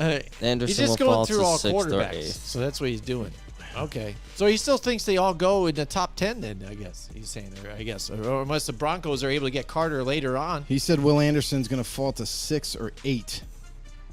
Wait, Interesting. Shoot, I'm so dumb. Wait, shoot. Wait. It's Pause. all good. Pause, rewind. We have moments all the time. It's all right. That's what we're here Absolutely. for. It's a lot of fun. I think we could. Cody, bring us into the next one. Come on, Cody. Jesus. I'm going. Next up, we got the Cleveland Browns. I'll let you guys start it up while I pull up some notes real quick. Oh, great. The notes. I'm in the middle of a yawn right now, but all right, Cleveland, they could use a couple of different things. Again, I think they go defensive side of the ball, whether it be defensive tackle, edge, safety. What do you think, Joe? For Cleveland, this is an interesting spot for them. They brought in Amari Cooper a year ago. They have a young player that they drafted in Donovan Peoples-Jones, who they do like. And the trade. Let's bring up that trade. Elijah Moore Yeah. for nothing, and they get themselves a young stud at receiver. So they got a pretty complete receiving core at this point. Their offensive line is pretty stout. There's not really a weakness there. I mean, going forward, David Njoku, kind of had a coming out party last year, was definitely more involved in the offense, so I don't see them going that route. And obviously running back, everyone's going to point, oh, well, they don't have Kareem Hunt. That's okay. They got Nick Chubb. So they're okay there. Defensive line and everything here, they did add Dalvin Tomlinson. I would say, like, D tackle could still be a need for them. They still could kind of bolster that part of the defensive part of the ball here. Linebackers, they got a lot of really good linebackers. Don't have an issue with that. And then their secondary that they've built over like the past 3-4 years. I mean, Greg Newsome, Grant Delpit, Denzel Ward, all drafted. You know what I mean? High. So they don't have a lot of needs to me the way it looks. So I think the only thing that they would need to concentrate on is D tackle if they wanted to in the first round. Yeah, I could see this team maybe going to get a second, like, actually more elite corner. Like, Newsome's okay. He's an okay complimentary guy. But if you get a good corner next to Ward, like if one of these like top tier guys, because there's dominant corners, like you get into the second round, third round, there's still going to be guys who could potentially develop into be number really ones. good, yeah. So they could maybe draft a guy. He doesn't even have to play right away because it's not urgent, but maybe even by like week 5, this guy's ready to go. He's used to NFL speed, and he hops right in to lock things down with Ward on the other side. Yeah, it's a possibility for sure. I mean, secondary, though, they've dived into that position so much in recent years that I feel like it's time to take a different turn there and bolster up the D-line. All right. Sounds good. All right, what we got next? Next, we got the Dallas Cowboys. They need a new logo. I find the star offensive. Quarterback. I like it. I had to yell it out. Why not? Well, the thing is what their needs are and what they will go for. Sometimes I look at Jerry Jones and what they do, and they're like, man, they really went out and got the guy I wanted to get, because it was there. But there's a few different things they could do here. I look at even their offensive line and how injury prone they are. Maybe they go and try and get somebody to replace Tyron Smith, something like that. And Zach Martin doesn't stay healthy really much either. So I mean, maybe they go offensive line on this one, Joe. What do you think on the Cowboys? I mean, honestly, they got to replace the tight end. They lost Dalton Schultz. Obviously, they couldn't afford to keep him. And from what I'm hearing out of Dallas is that they are absolutely enamored and would love for nothing else but Michael Mayer to be there when they pick. So that kind of fits with the need. It fits with the value. A lot of people view him as the number 1 tight end overall. So that's something like, we all expect Dallas and Jerry Jones, like you mentioned, to make a flashy pick. Like, go out of the box and we're going to take another receiver just because it's awesome. You know what I mean? So a lot of people I know also have been talking about Bijan Robinson, like the consensus best running back on the board. If he's there on the board, that they're like, oh, they're going to take him and have him and Tony Pollard, like a dual threat. But I just think I think that's a little overboard. I think listen, the reason why you re-signed Tony Pollard, you've got him for long term. You're going to keep him there in Dallas. Why draft and waste a first rounder when you have so many other needs? I think D tackle's a critical need of theirs. I think that even linebacker. Leighton Vander Esch re-signed with the team, but he's a guy that gets often injured. I think they could use middle linebacker, will linebacker. And then you look at their corners. That's something that they could utilize still. I know they in a trade, they got Stephon Gilmore there to go opposite Trayvon Diggs. But they could really use a really stout nickel corner for them, maybe in day 2. All right, Cody, what do you think? Yeah, I mean, looking at it, I'll be almost surprised if they don't try to address tight end just right off the rip, because there aren't any needs that really jump off the page when you look at this team. Yeah, they need a backup running back, but that's not first round. That's stuff you deal with round 3, maybe round 4. You find a guy who is good at receiving. Have you met Jerry, runs though? Hard. I know Jerry, for all we know, would be like, I like this wide receiver. Let's get him. It's like, but Jerry, we just got Brandon. Why? Right, and that's the problem with him is like he always likes to go for these flashy picks in the first round, these highlight type of, and everyone's like, "Whoa, hey, we didn't see that! Whoa, what an amazing pick!" And they freaking cheer him on. It's like, no, we didn't address anything that could really help our team, but we got another guy that can do the same thing. That's what they do every year. Year in, year out. All right. On to our next one. We got the Denver Broncos, who I don't even think they have a first-round pick this year. No, they don't. No. Thanks to I'm that, not talking about them. I don't think even next year, amazing too, 'cause trade. They were just trading picks away for everybody. Sean Payton too, as well, just to be their coach. You know what I mean? I think they traded the water boy as well. They in did. that deal. Absolutely. So I mean, for them again, depending, on how far they go down to pick. I think maybe on defense they can go edge rusher possibly to help out their defense on that end. But Sean Payton and those guys, they're going to try and do what they can with wherever they end up picking, and get somebody that can help out that team because Russell Wilson didn't look very good. So his first line of business is to help Russell Wilson advance in that team. But I think edge rusher would be a good spot for them. For sure. You look at the team, they could definitely upgrade on offensive line. I mean, they have 2 picks in the second round, and the funny thing is they're back-to-back. So they could they could literally take they could take a half hour if they wanted to before they pick 2 picks. And that's the funny part of it. One thing, too, is I've heard that they're not in love with Lloyd Cushenberry, their center that they drafted a few years back. So maybe they might to look in the second round, maybe see who's available as a center there and kind of upgrade at that spot. They re-signed Mike McGlinchey, which is a huge get for them because right tackle has always been a problem for that franchise. Also left guard Ben Powers coming over from Baltimore. That was a big signing as well. So they've really bolstered around the center spot. They have a good receiving core already. And with their tight ends that they have, with Greg Dulcich, they drafted last year, looked pretty good at times. He was banged up a little bit, but when he came back, looked like he was really starting to get the playbook down and did a good job there. So offensively, and you've got Sean Payton as the head coach now, a guy that's going to be the offensive guru for them and try to bring the best that he can out of Russell Wilson. Defensively, I think that's where they focus. They continue to focus on the defensive side of the ball and bolster that side of the ball because they've lost a few guys here and there. But how fun would it be if they were to add another decent corner opposite Patrick Surtain? I mean, that to me would kind of really encompass this defense and make it so solid. They were one of the better defenses last year.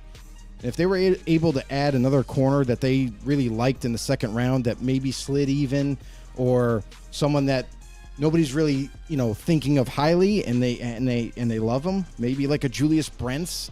I know that he's more like a day 2 pick, a very tall, lean corner, and he might fit that defense pretty well. So that's something that I think they look forward to as corner. All right. Yeah, you hit on most of the points on there, Joe, but I could maybe see this team going, offensive line as early as possible. They've already kind of gone, that's why it's as early as possible. It's as early as they're not getting back into the first. I very, very much doubt it at this Unless point. they want to give up more picks.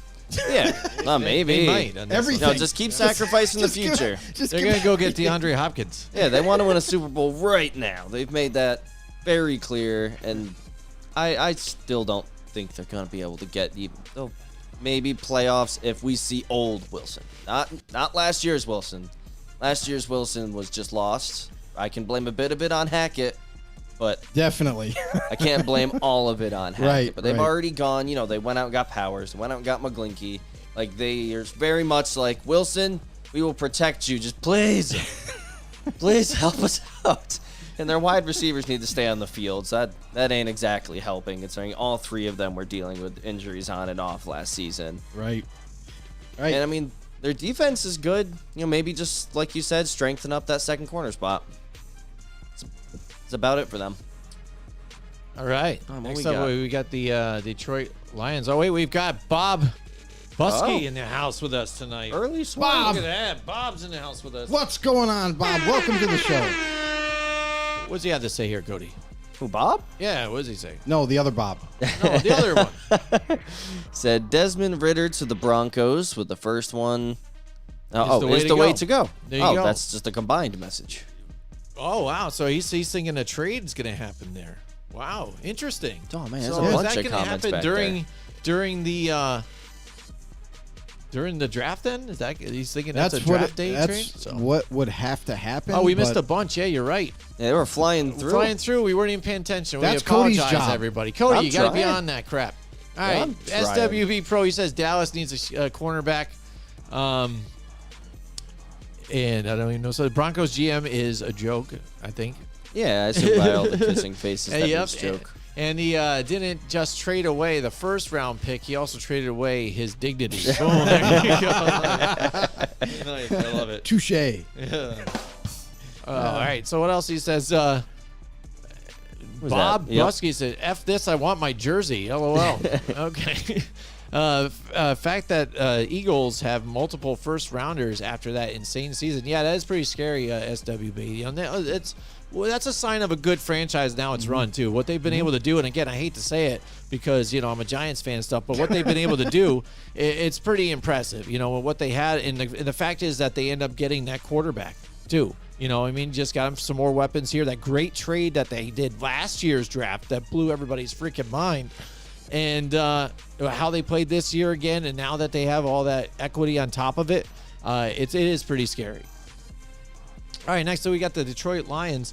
For the Lions, for me, I think they gave up most points per play last year, or most yards per play.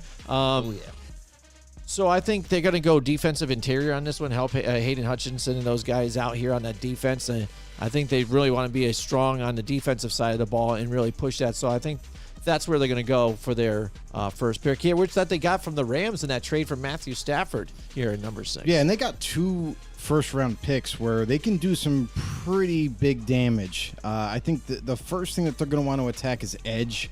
They do play in a 3-4 scheme. Their nose tackle's already there. Aleem McNeil, who they drafted a couple years ago, he's the guy. There's no doubt about it at nose. Other than that, I think they could really upgrade at that edge position. We already know Aiden Hutchinson, it was a high draft pick for them, and rightfully so. If they put another edge guy just as impactful or close to that opposite him, that's going to make this whole D-line super dangerous. Other than that, I like what they've done with the secondary. They've kind of gone under the radar in terms of some of their signings. Cameron Sutton, one of the best nickel corners in the league. C.J. Gardner-Johnson, coming from the Eagles, who was out there in free agency forever. He comes over now to help that secondary out as well. And Emmanuel Mosley from the Niners, a guy that kind of just went under the radar in free agency, a guy that was pretty good with the Niners. Let's see if he can continue that success with Detroit. Other than that, I see edge. I see linebacker needs through the roof. I mean, that's something that they can really address in day 2. Because from what a lot of people are saying, that a lot of the linebackers, even the top linebacker, is going to maybe slip into the early part of the second round. If that happens, they could pounce on him then. Mm-hmm. And then offensively, I think it's about time. They've done a good job upgrading the receiving core, which was a big problem. Jamison Williams, who never played last year, he's going to return for basically his rookie year this year. With Josh Reynolds and Amon-Ra St. Brown, they could still address it, but I don't think they would do it in the first round. But offensive line, I think, is the new thing where they're going to have to start to turn that over. A lot of guys kind of aging. Taylor Decker, who's often injured, maybe they look for a guy later in the first round as an offensive tackle if they're available. That's something to look for. All right, Cody. There you go. We got a handful of comments that were flying through during that.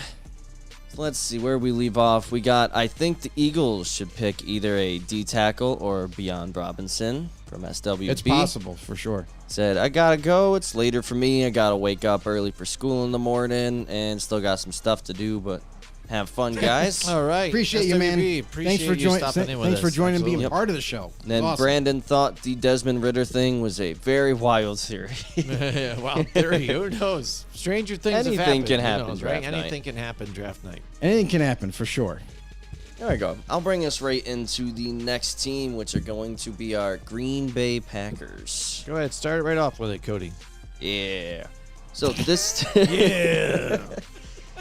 So the one They need to like get the deal done. yeah, the deal is very obvious. That just The needs to deal, happen. it'll get done. This team, like, get some wide receivers. Rodgers begged for it for years, and eventually you got one, kind of 1.5 if you count Dobbs. But now, like, your team, like, keep going, get some more. Because right now, all you got is Watson, who for half the season looked real good last season, but you don't got Rodgers anymore, so you don't got an elite quarterback throwing him the football. And Dobbs was like, 1 week he looks great. Next week, you think he might be injured because he didn't have any catches. And you don't want just those two, because I can barely even pronounce the dude's name that's in their slot. Samori Toure? I don't know much about him. He hasn't played much. That is a horrible idea to keep him in as your third guy. All right, I'll let you guys go over the rest of their needs. I just wanted to go off on my little tangent about their horrible wide receiver. Thanks for core. announcing all of that. Great. Wide receiver is definitely a big need, but I don't think it's not at the point like it used to be. Christian Watson, we've seen bare him over there. We've seen him, do a pretty good job come in. Yeah, Rodgers, but he was getting wide open. Romeo Doubs. The one thing that I have a question about him is staying healthy. Period. Like, is he capable of it? Because if not, then you really legitimately only have one that's ready to go. I think that's a position that they might target early in the first round and just go for it. Whoever happens to fall there, and we've seen mocks and we've gone over mock drafts, and there's a wide range of opinions there. Like, some people say Smith and Jibba is going to get picked higher, or he's going to be the number one receiver taken. A lot of people have Quentin Johnston slipping. But I would be willing to bet that because of this weak receiving core coming into this draft, there might be a surprise pick at that wide receiver spot where someone that we're not even thinking as a first rounder be pushed up because of the size factor that's involved in this draft. A lot of short guys, a lot of small guys, body types. So the NFL might push up a bigger type of receiver that we're not expecting to be a first rounder up there. So that could be intriguing. Green Bay might be entertaining that as well. Other than that, Rodgers we know is going to end up getting moved. Love is the starter. Do the Packers do what they normally do and think about taking quarterback yet again to revamp for the future? It's a possibility. It's their blueprint. That would be so funny. I don't think it's going to happen, but I wouldn't be shocked if they go in that direction. Mm-hmm. And other than that, I would say defensively, they could still add more defense and kind of just keep improving that defensive side of the ball, however they see fit.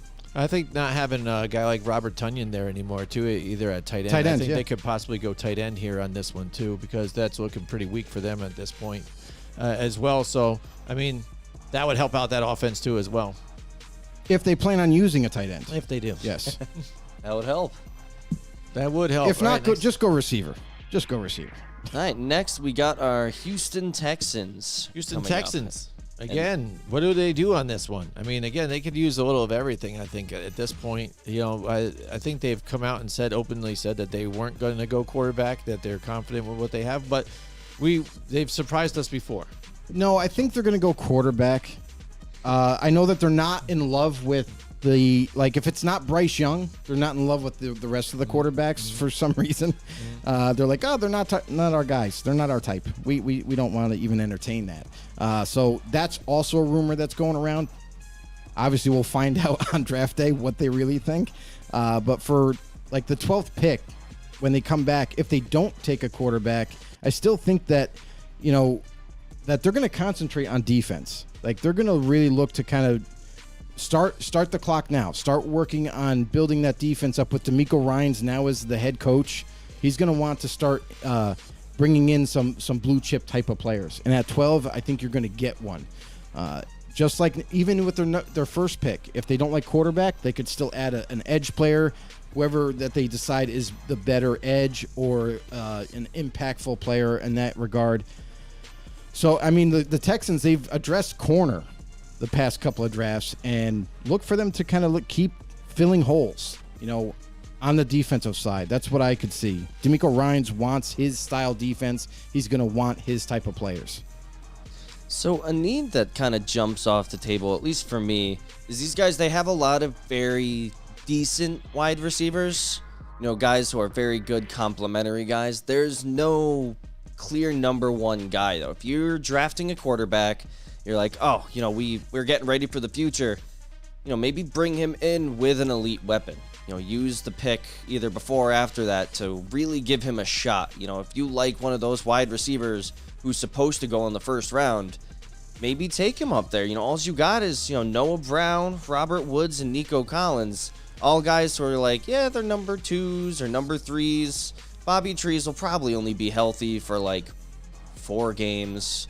He'll have 100 yards in one of those games. And I heard he's going to move the slot. Yeah, then we'll never see him again after that.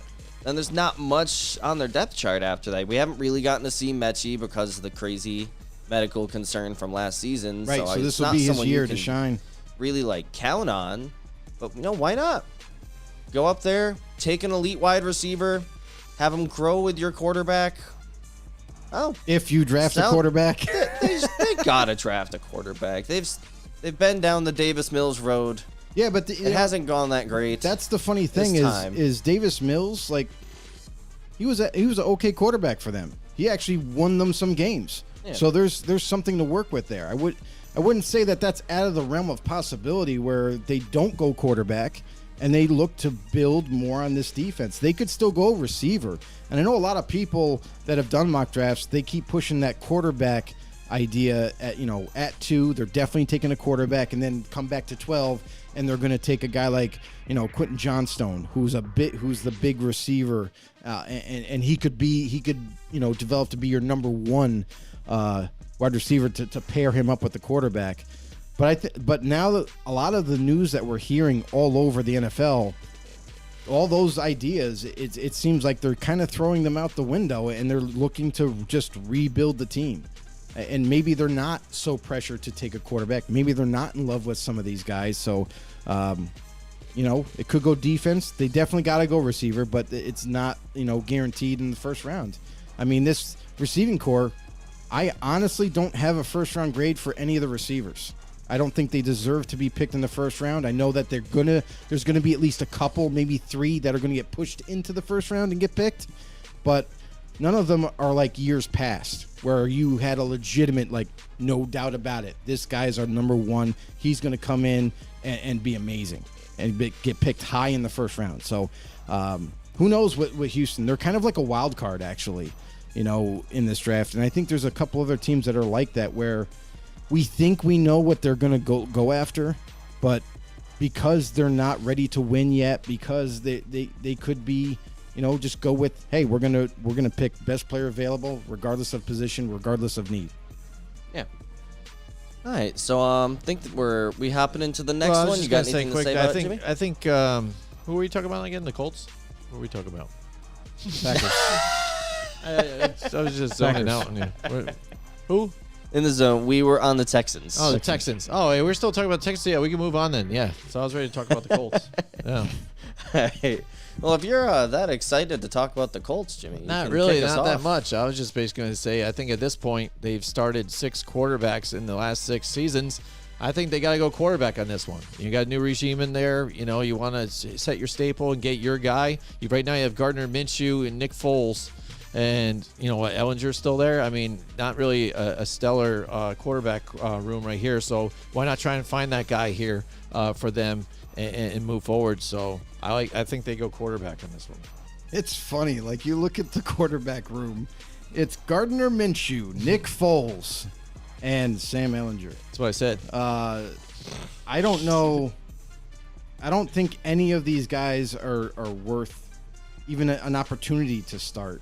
And that's where, the quarterback deal, like, they have to take one. That's where you kind of really see it. Their offensive lines, I still think they need to work on tackles. Like, that was like a big Achilles heel for them.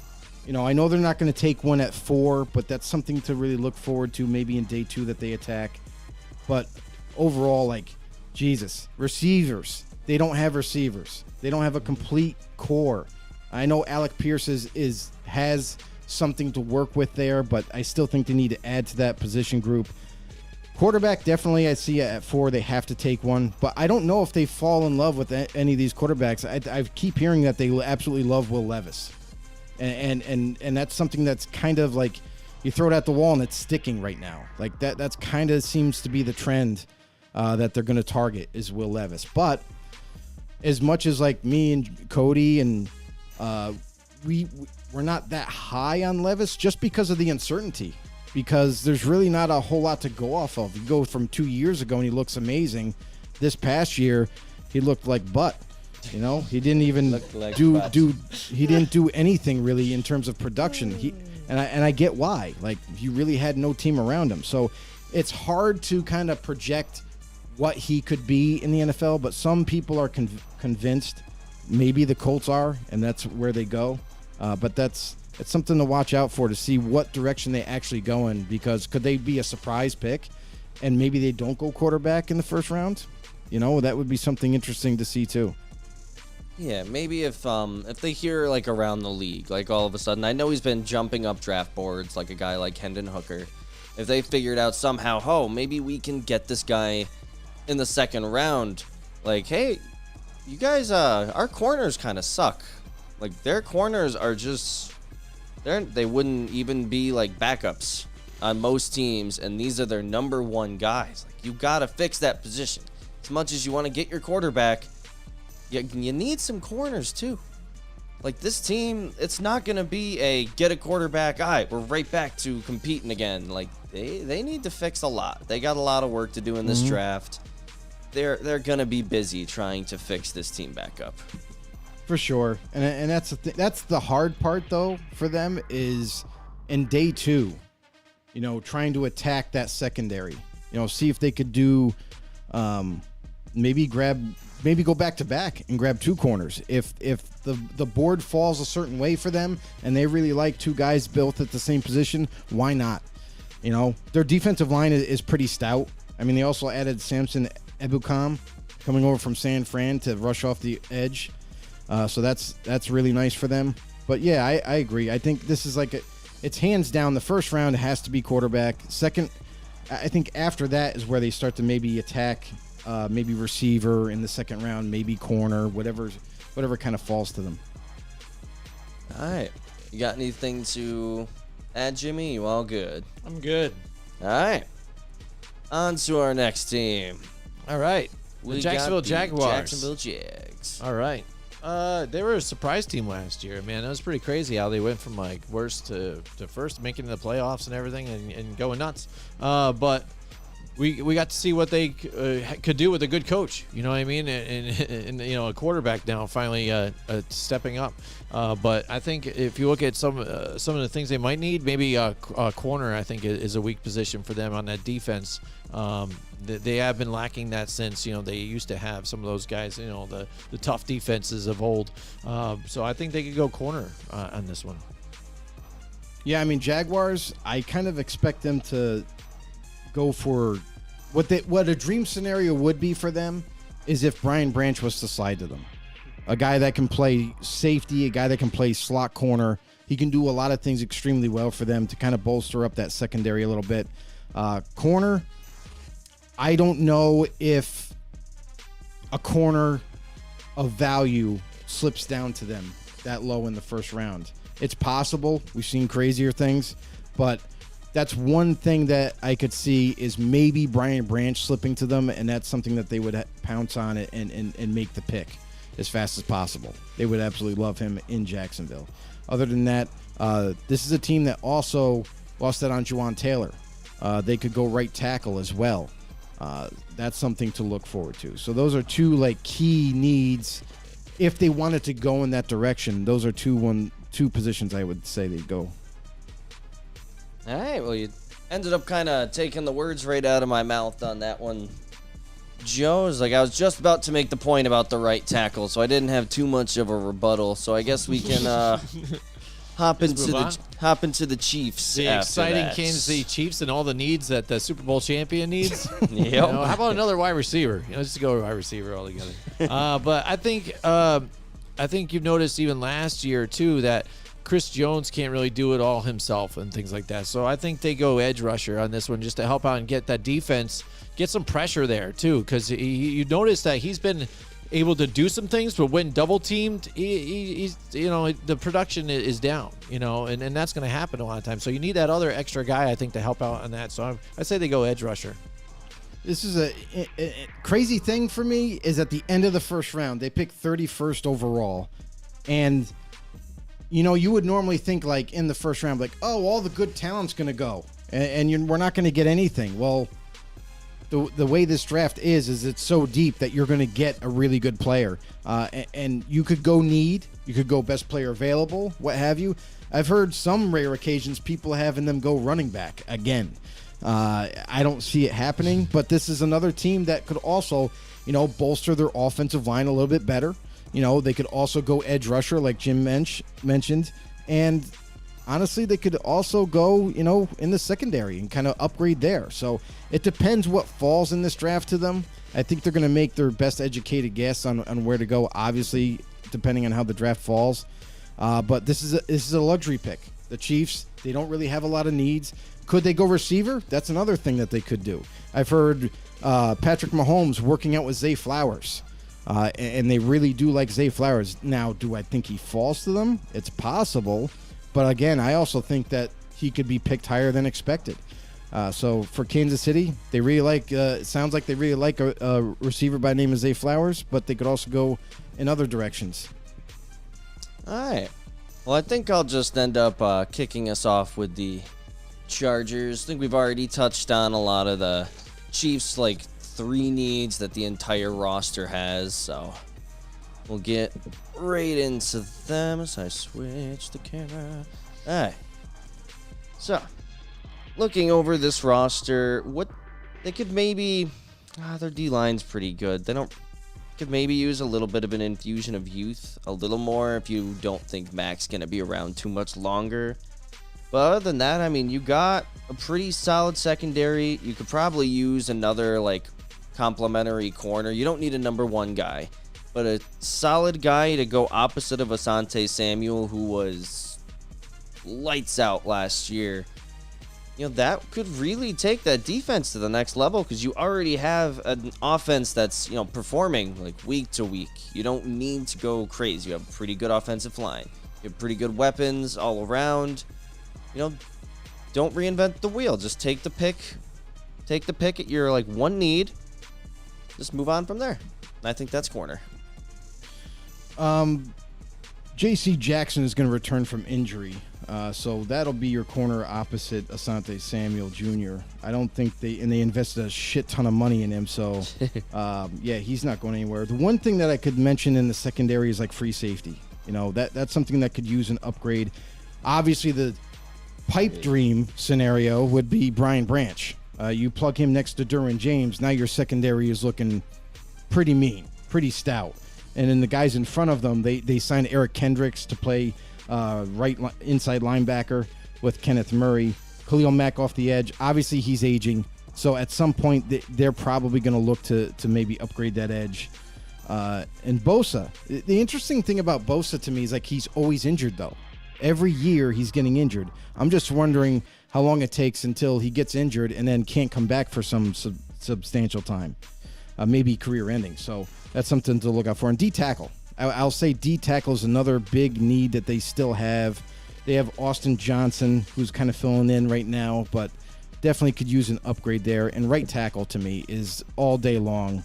Trey Pipkins is not the guy for the future. If by some chance Darnell Wright is around, this offensive line is already stout and considered one of the best offensive lines. It would be hands down the best if they were able to get Darnell Wright. Mm-hmm. Yeah, I think so too. Right tackle in a defensive end as well too. I think is a good spot for them. But also, I wouldn't mind them getting another wide receiver too, because I think the wide receivers are banged up a lot too, especially Keenan Allen. He's getting older.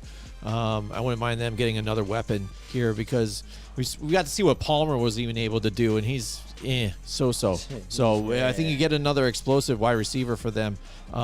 Will even help that offense out. So. All right, now we can move on to another team that their entire roster is basically needs.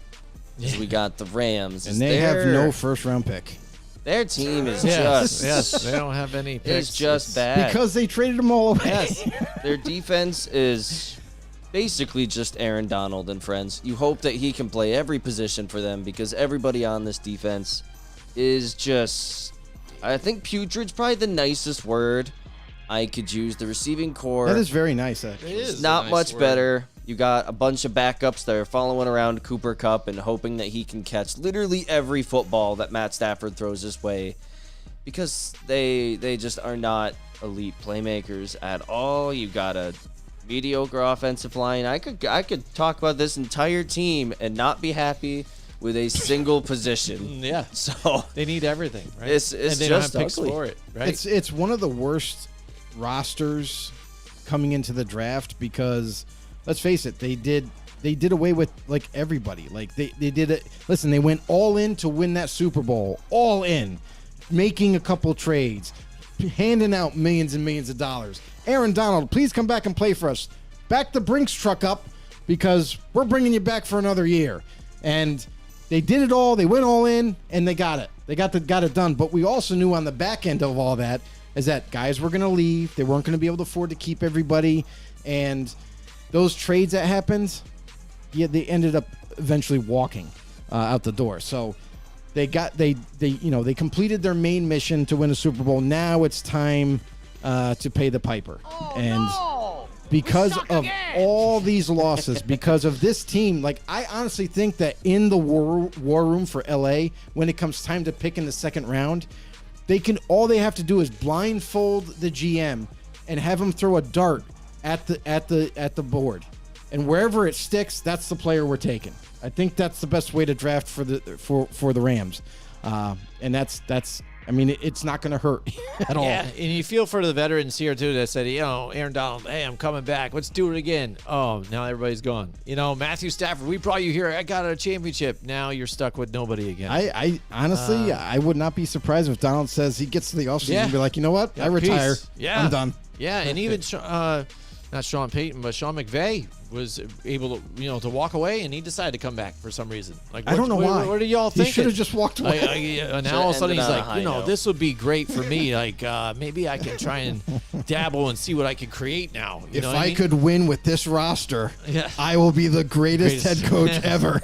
Right? And it's sad because, again, they need a bunch all together. Oh, and like so- you said, so if you much. thought Matthew Stafford had tunnel vision before, he's definitely going to have it this time. So much. So, and the fact that they don't even have a pick, they just need everything, including picks. Including picks. All right, on to our next team. Vegas. We're on to the Vegas Raiders. Now, this is a They trade for team- Trey Lance. They have worked No. very hard No. to make this team very average. He's not a Patriot, Jim. Yeah, I know. No, this Not was a former team Patriot. that a season ago we were like, oh, they're coming off the playoff season. These guys are just going up. And then McDaniels came in and said, no. We're going back down. I'm going to sign a bunch of mediocre He players. said, hold my beer. We're going to get rid of all of the weapons, and we're just going to move from there. And right now, I mean, this team, That is one big pile you of shit. need, and Chandler Jones, he's just not Chandler Jones anymore. So you need eventually another edge rusher who can complement Crosby so they can't just double team him every play and remove him from games. You need corners to come in and help. You need a linebacker. Like, this defense needs a lot of help. And this offense is just built for mediocrity this season. You have weapons, but I'll see them, they'll be like 15th in scoring and rushing. Like, this is going to be a team that's very average. They're going to have a very average record, and it's just going to kind of stay here until something needs to change. I don't know what it is. It's a lot Coaching of staff, things.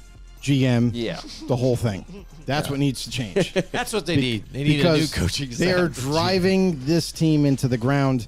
As far as the offense goes, like I still feel like it's going to be better than average. They have receivers. They have basically the same offensive line they had last year, which was rated like the 12th best offensive line. I don't know how that happened, but it did. But overall, like it's defense, hands down. Like pick best player available on defense through every round. with every pick, and that's what they need to do. I mean, this defense is so sadly terrible that they just have no starters. There's no starters on that side of the ball besides Max Crosby, really. So look for the Raiders to go heavy defense in this draft. And, I honestly have no with this regime that's in place, I think they've made all the worst decisions possible at this point. And I think they're still going to screw up the draft. Yeah, there's more to screw up, absolutely. And again, it's like it's a perfect fit for like the city of Vegas. They gambled on Josh McDaniels here, and they totally lost it all. They lost it all. And defense has been a problem for years, Joe. You talk about it all the time. But now that the fact that you had Devontae Adams in the house, and Hunter Renfrow when he could be healthy. You could have held on to Darren Waller, but no, you trade him away, things like that. You don't have Derek Carr anymore. That's the crazy thing. And then now it's all dismantled. That was the beginning of the dismantling, and now you still have a terrible defense. So. Well, you bring up Waller, and the funny thing is they were trying to trade him last year. Mm-hmm. Green Bay called him up, actually offered a second-round pick for Darren Waller last year, and they said no to it. You think they might have want to go back and do that trade now? They gave him up for nothing. A compensatory third-round pick. So top 3 tight end going to the Giants. Giants give up a bag of peanuts. All right. We've got Mike Tackett in the house with us tonight. What's going on, Mike? Happy hump day, guys. Stafford is the only quarterback on the roster for the Rams. I assume they're drafting a quarterback, right? And then he says... the Albany Empire drafted a psychiatrist for Antonio Brown. Of course, he made headlines already. Yeah, I don't think that was his fault, though. I mean, I don't know. That's all the security guard not knowing who he worked for. Like, seriously, bro. How do you not know this? Okay. You know what I mean? Maybe he didn't recognize him. He's an older guy. That's it right there. That's it right there, Cody. How do you not know who Antonio Brown is? You work at a football stadium. Yeah. I mean, maybe they work for the arena. Listen, he works for the security. arena. They don't work for the Empire. They work for the arena. He does security. Maybe he doesn't even watch football. Yeah, we've seen that. Like Joe and I, we know a lot of the different guys that run and work at some of those facilities. Even guys that are the referees for the game do other jobs in other spots. The security is the arena's security. Right. It's not like the Albany Empire's personal security. So a lot of them, I can be in the age of the guy, I can totally understand. But he's sitting there signing autographs too. You still would be like, sir, I gotta go. And when she says, "Oh, I'm the owner," I'm like, "Oh, okay. Well, I'm sorry, but we'll still escort you to the side. Right. We're gonna be getting ready, though, sir. He was just trying to do his job, honestly. He could have got it worse. He could have went crazy. You know what I mean? He could have went ape shit on the guy. Yeah, exactly. Something nutty. So I think he handled it well. But as far as Stafford though, with those guys too, they need a lot. Quarterback one thing, but who knows? In tonight's news, that same security guard got fired. Hey, I called it. There you go. I called it. We knew it, right? It's not official, Cody. I just made that up. Well, he should. He probably That'd should. be funny if that was like frontline news. Here's the thing, as I understand it on both sides, like Antonio Brown being the owner, like I obviously the security guard was trying to clear the field because they were going to start. Yeah. It was time to and Brown's just because some dude in a floral suit says I'm the owner. Yeah. Yeah, as a security guard, I'm just saying, like, some people like, oh, I know so-and-so as a manager. I know this guy who plays for the team. You can't believe anything anybody says. So this guy honestly was trying to just do his job, and I think he handled it, relatively well. Yeah. And I'm surprised that Brown didn't lose his shit because that's kind of what he's known for. His history. Right. His history is blowing up at people, and, I'm surprised he didn't have him on social media and videotaping him the whole time, going live with it. Well, other people were, But yeah, I mean, I understand it both ways. But again, you should know he should have some kind of credentials on him too. Like he was just wearing a suit. They usually do, yeah. And he didn't. It didn't look like he was wearing anything. No,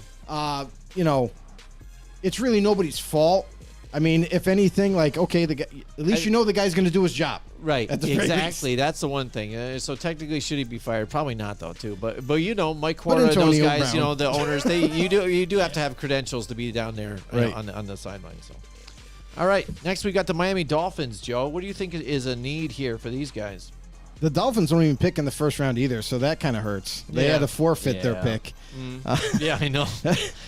Isn't that a kick into the balls there? Yeah, sorry, we're taking that away. Yep.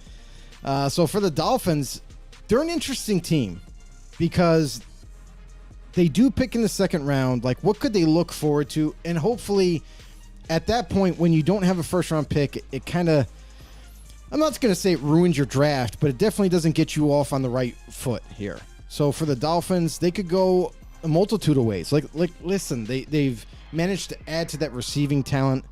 Tua as a quarterback, he's coming back, and I know a lot of people are still a little nervous or a little concerned about his concussions that he sustained so far. And honestly, Tua even came out in an article and said that he actually did come close to retiring. He did actually think about it.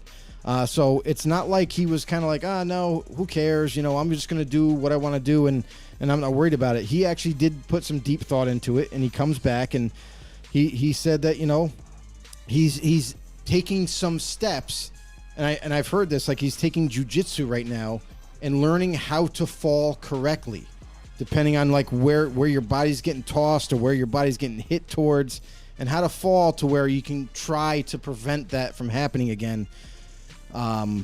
So there's that part of it. Now, could this be actually a spot where in the second round, maybe the Dolphins think about taking a quarterback? I mean, we've heard rumors about Hendon Hooker slipping into the second round, probably most likely a third or fourth round pick, but it wouldn't be crazy. It wouldn't be crazy for Miami if he does slide there. I know he's a little bit older. He's 25 years old, but still young. And, maybe they add some insurance to that quarterback spot there for Tua.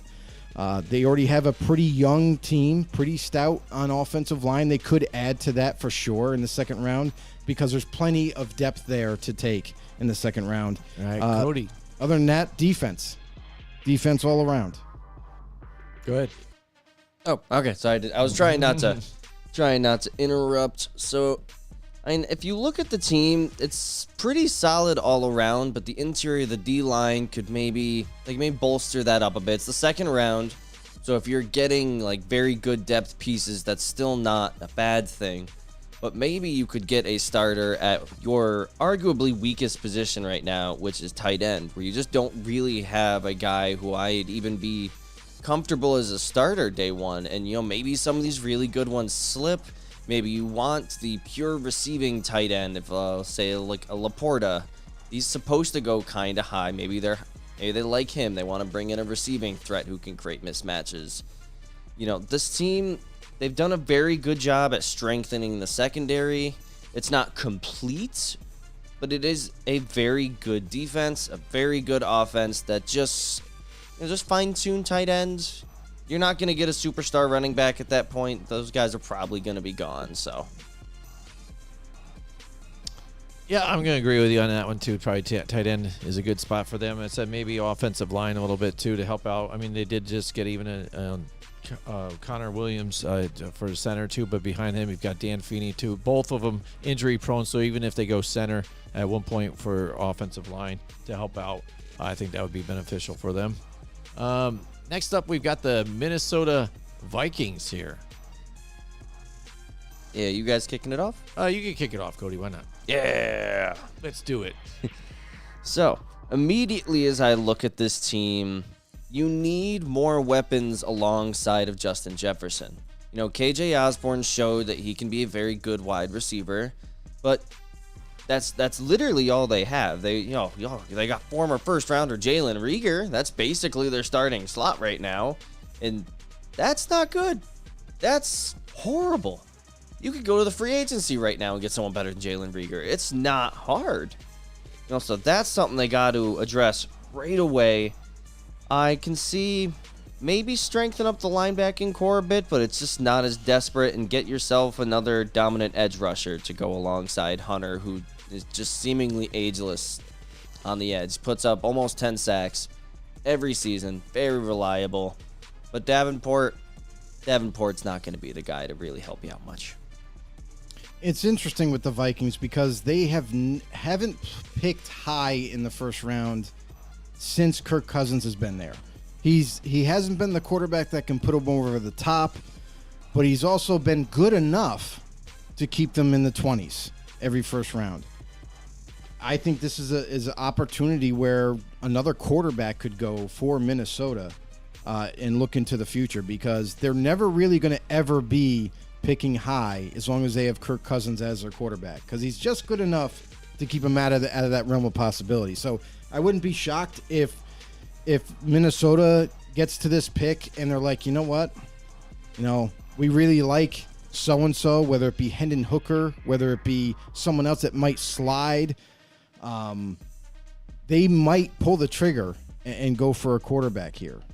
Looking towards the future, because Kirk Cousins, listen, he makes a lot of money. This makes a lot of sense financially. You can move on from Kirk Cousins after a year, groom the quarterback behind him for a year, and be ready to go forward after that. So that's something that I've kind of thought about Minnesota. And honestly, they're a team that's kind of always been on the fringe, but has never been able to put it all together to go to the big dance. So why not start to remodel the kitchen a little bit here and get the quarterback that you really believe in, or maybe slide to you, and look forward to the rest of the draft to build on other needs. All right, yeah, I think Cody had it with a little bit with linebacker. I think they should go linebacker in this one. And I think either way, though, the way that the Minnesota Vikings handle the draft, wherever you said they pick high a lot, but I think they always draft well. They always find a way to get that guy. They're like, oh man, he was still there. They don't pick high. So yeah, that's what I'm saying. Yeah, they don't. They're further back. So they do what they can with what they do, and I think they do it well. So I think whoever they pick, I think they're gonna pretty much handle business on this one. All right, next we got the New England Patriots, and as I look at the team, looks like it's pretty comfortable on offense. I don't really expect them to shake things up, at least in the first round. Maybe they could look to running back later on, but that's not your most glaring need. You've already kind of addressed it in the offseason, and I think their biggest need is just going to have to be, you got to fix the secondary. You don't have any real threats anywhere in your secondary. Your safeties are just okay. Your corners aren't very good. And if your secondary is not good, it doesn't matter if your pass rush is fast, because the guys barely can cover for a split second out there. They'll get torched in the secondary with what they got out there right now. They got to go out and get a number one corner, and this is a very good draft to do it. Me and Joe have already talked about all of the corner prospects that are littered throughout this draft. They could completely retool the secondary. Will they do it? Nobody knows what's going through Belichick's head, so it's honestly anyone's guess. The interesting thing is the last couple of drafts, the Patriots have been known to not let anything leak or any kind of rumors swirl around. The last two drafts, though, they have. And both times, they've been correct. And this year, it seems like they are absolutely in love with Zay Flowers. Looks like he could potentially be the target for them if he was to be there for their pick. And I honestly think that's something that they could definitely utilize in this offense, because they have a lot of bigger receivers, but no real explosion. Devontae Parker played well last year. Not great, but well. Kendrick Bourne is another guy who's kind of below average, so type of receiver. I thought he was going to be better with this offense, but he didn't really make a huge impact. Juju, I know he's the recent signing and everyone's excited about him, but another guy who doesn't have blazing speed, who's more like a possession receiver. And so I think with an addition of Zay Flowers, if that is who they're looking for and he's there, I don't think that's out of the realm of possibility where they just go ahead and take him and they get another super quick and fast type of receiver where they can utilize him anywhere like a chess piece. Other than that, I think they could definitely utilize, because there's guys that are getting up there in age, especially on the offensive line. David Andrews, who's been there forever. Maybe they look to improve on that. Riley Reif, they just signed as a free agent. Not a stellar dude, but still capable. And then defensively, like Cody, like you were saying, like I think corner definitely could be a target. But I don't know. It depends on who's available for them. You know what I mean? Like if they have a guy like, let's just say like Joey Porter. Joey Porter would fit well in that scheme. They have a heavy zone coverage type of scheme, and he's physical. It's something that they really do like in some of their corners. Feisty, physical type of guys. So that's another option as well. Yeah, I think I agree with you guys on probably every single spot, too. I was thinking offensive line, wide receiver, too, again, because they're at a spot where maybe they could just get somebody else. Because, again, nobody is really afraid of Kendrick Bourne. And Devontae Parker's getting older, too, out there. So, I mean, they could use another a weapon to help Mac Jones out.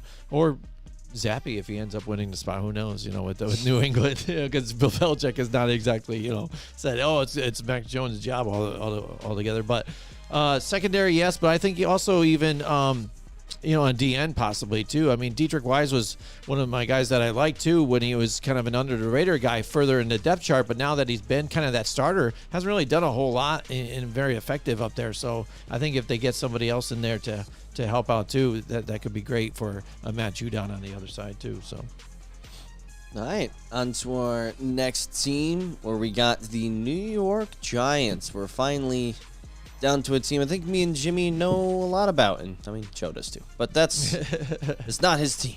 Not his team. Cody, Doesn't have to be. Why don't you kick it off, Cody? Yeah, so a lot of people will be like, "Oh, you guys need a superstar wide receiver," and I'm just like, I don't really think that should be the number one thing we address. We have a pretty solid wide receiving core. You went out and got Waller, so I don't think weapons for Jones is going to be an issue.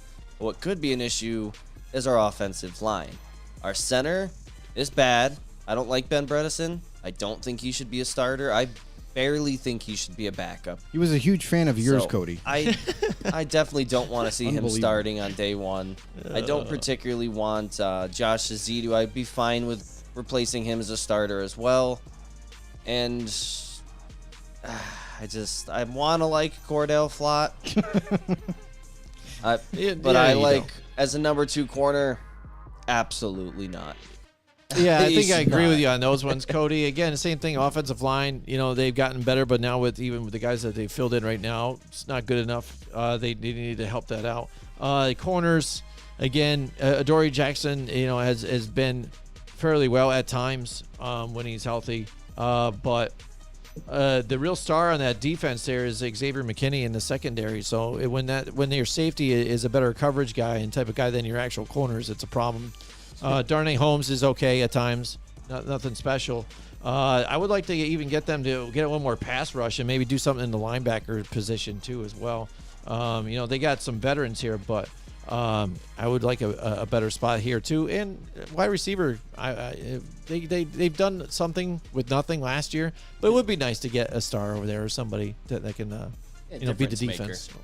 Yeah, for me, it's easily interior offensive line. I mean, that's it all day long, and honestly, it's been like that for the last 5 years. So, I remember the draft when me and Jim were watching it, and Zach Martin was the guy to get. And that year, they took Odell Beckham Jr., the flashy pick, instead of the pick that they should have done. So this year, I look forward to the Giants to maybe reversing that curse and instead of going wide receiver, because I don't think that any of these receivers should go in the first round, but they will. But for them, they could get themselves a serious workhorse. Hopefully, if he slides to them, Osiris Torrance is my favorite pick for the Giants. Yes. I think that him in interior, it just boosts this offensive line tremendously. And I know it's only one player, but man, is he good. So I definitely could see that happening. All right. I think we're all set with that. We can move on to the New York Jets for our next one. And this is a team that we're all sitting together assuming, hi, Rodgers is going to be here. Like, it's got to happen. I don't know what this team will do if that trade somehow doesn't go through. But, right now, I will be shocked. I will be floored. I will not. I won't It'll even. be such a Jets it'll be one thing. of those things like it's an April Fool's joke. You'll be pop up with breaking news: Rodgers It's not happening. going to the Jets. You know that He goes back into the darkness. I cannot. I honestly can. I won't be able to believe it, even if it is true. Go back Yeah, in I my mean, cave. this team, let's assume the trade goes through because it's just got to happen. They might just fix up that O-line just the last little bit. You know, you don't have a great right tackle. You fix that position, you give Rodgers, you already got the weapons. You know, your defense is pretty stout as it is.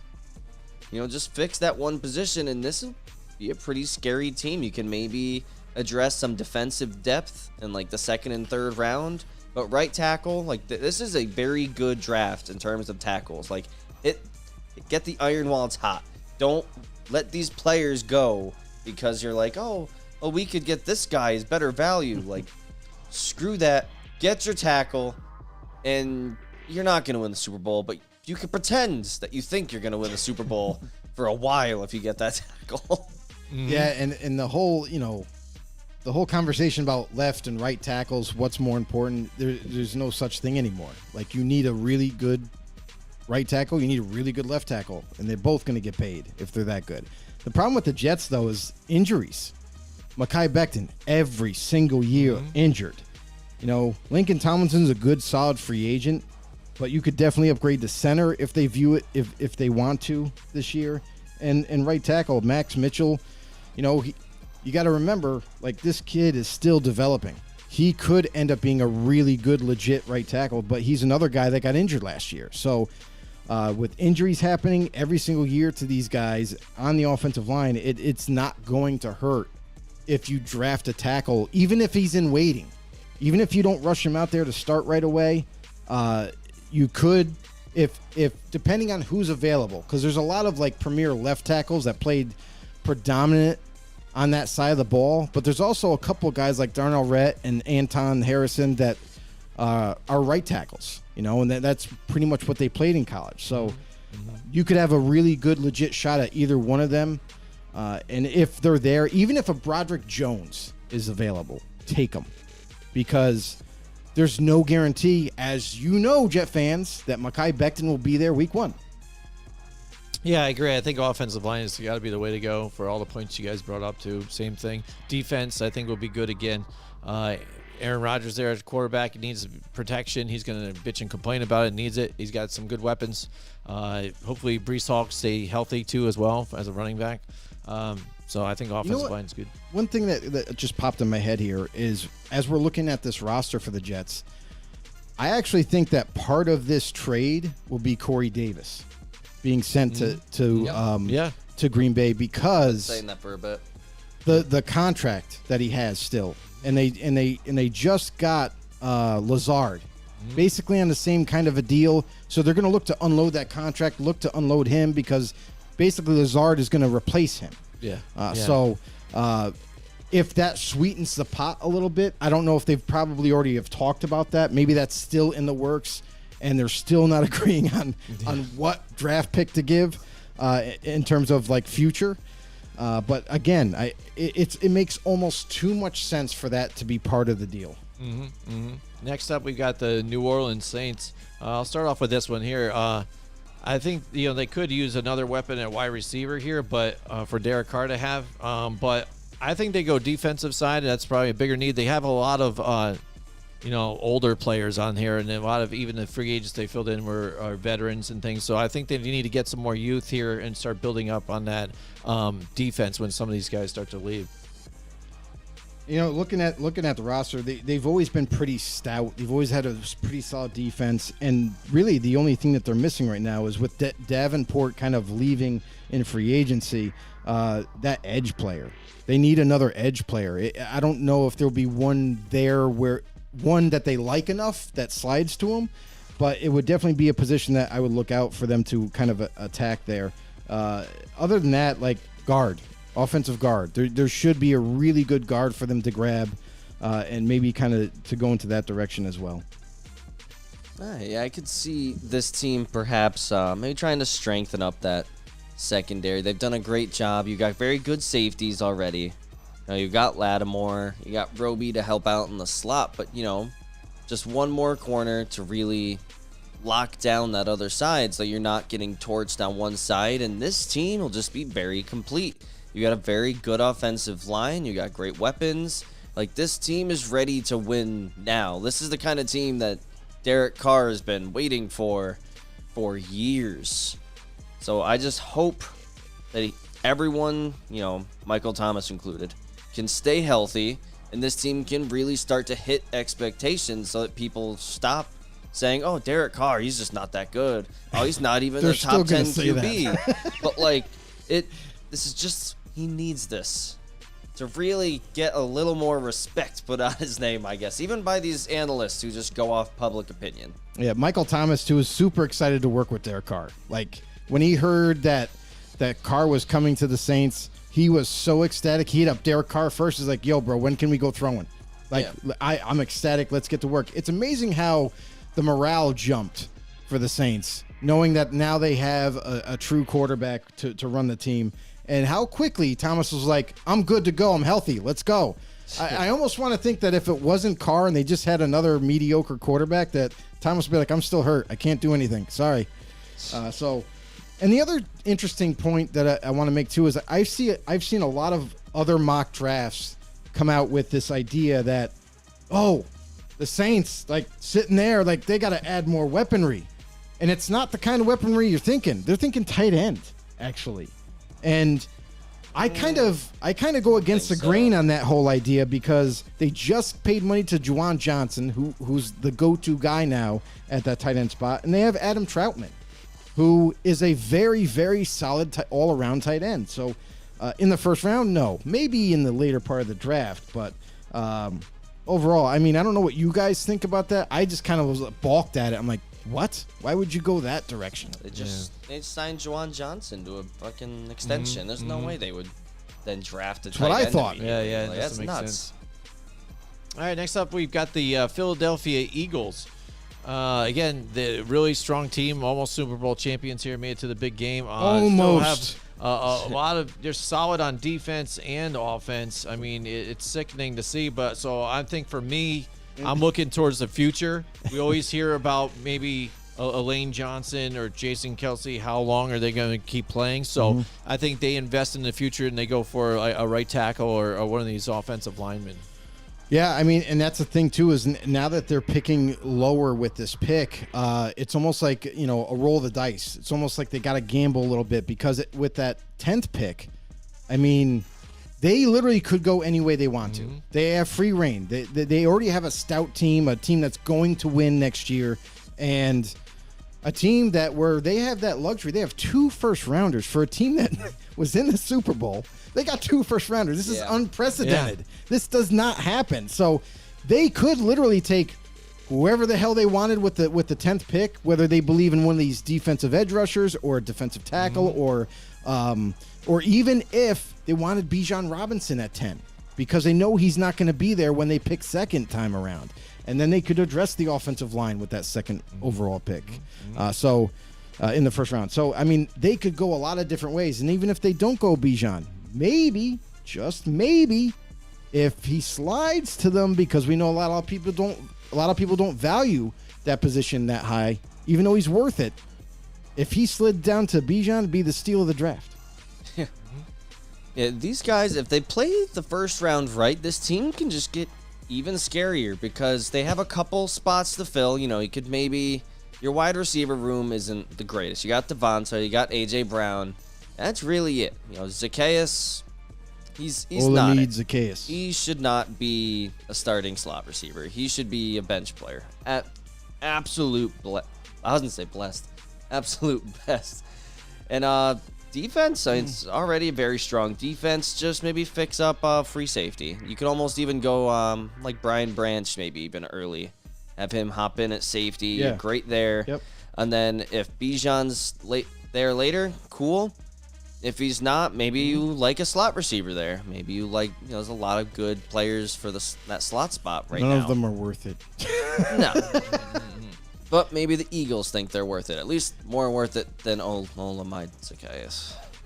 Olamide Zacchaeus, I mean, I'll kind of push back on that a little bit because when he was in Atlanta, I noticed that he was one of those guys that were overlooked big time.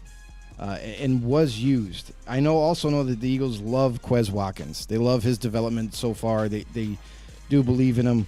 Not to say that it's not possible. I definitely think they could upgrade that position for sure. I'm just saying that maybe not in the first round because they know that they could make their team so much better if they add like a different position group, possibly. That's all. All right, you got anything to pitch in? No, I think I already added my couple cents on that one. All right. We'll hop into the Pittsburgh Steelers then. And this is a team, they just kind of got to iron out the final kinks, in my opinion. Offensively, you really believe in Kenny Pickett, so back it up. Get him some extra blockers. Your tackles are nothing special. So go out, get some good tackles, and really give Pickett a chance to show you what he's got. He showed flashes this season. You work with him, dial down the interceptions a bit, a lot of it, and you can have a pretty good team going forward. You already got the defense that's like playoff caliber just about all the way around. So just strengthen up your O-line, and if Kenny Pickett is what they think he can be, then this team has a legitimate playoff shot. You just traded for the best wide receiver ever, Allen Robinson. Never disappoints almost every year. Retract that comment. Yeah, I'm going to agree with you on that one too, Cody. I was looking at the offensive line; it's not very impressive here, and Pickett's going to need that protection to get anything done. And then even as another side piece, give him another weapon too. I would like even some more guys, and like you said, in addition of Allen Robinson on top of that.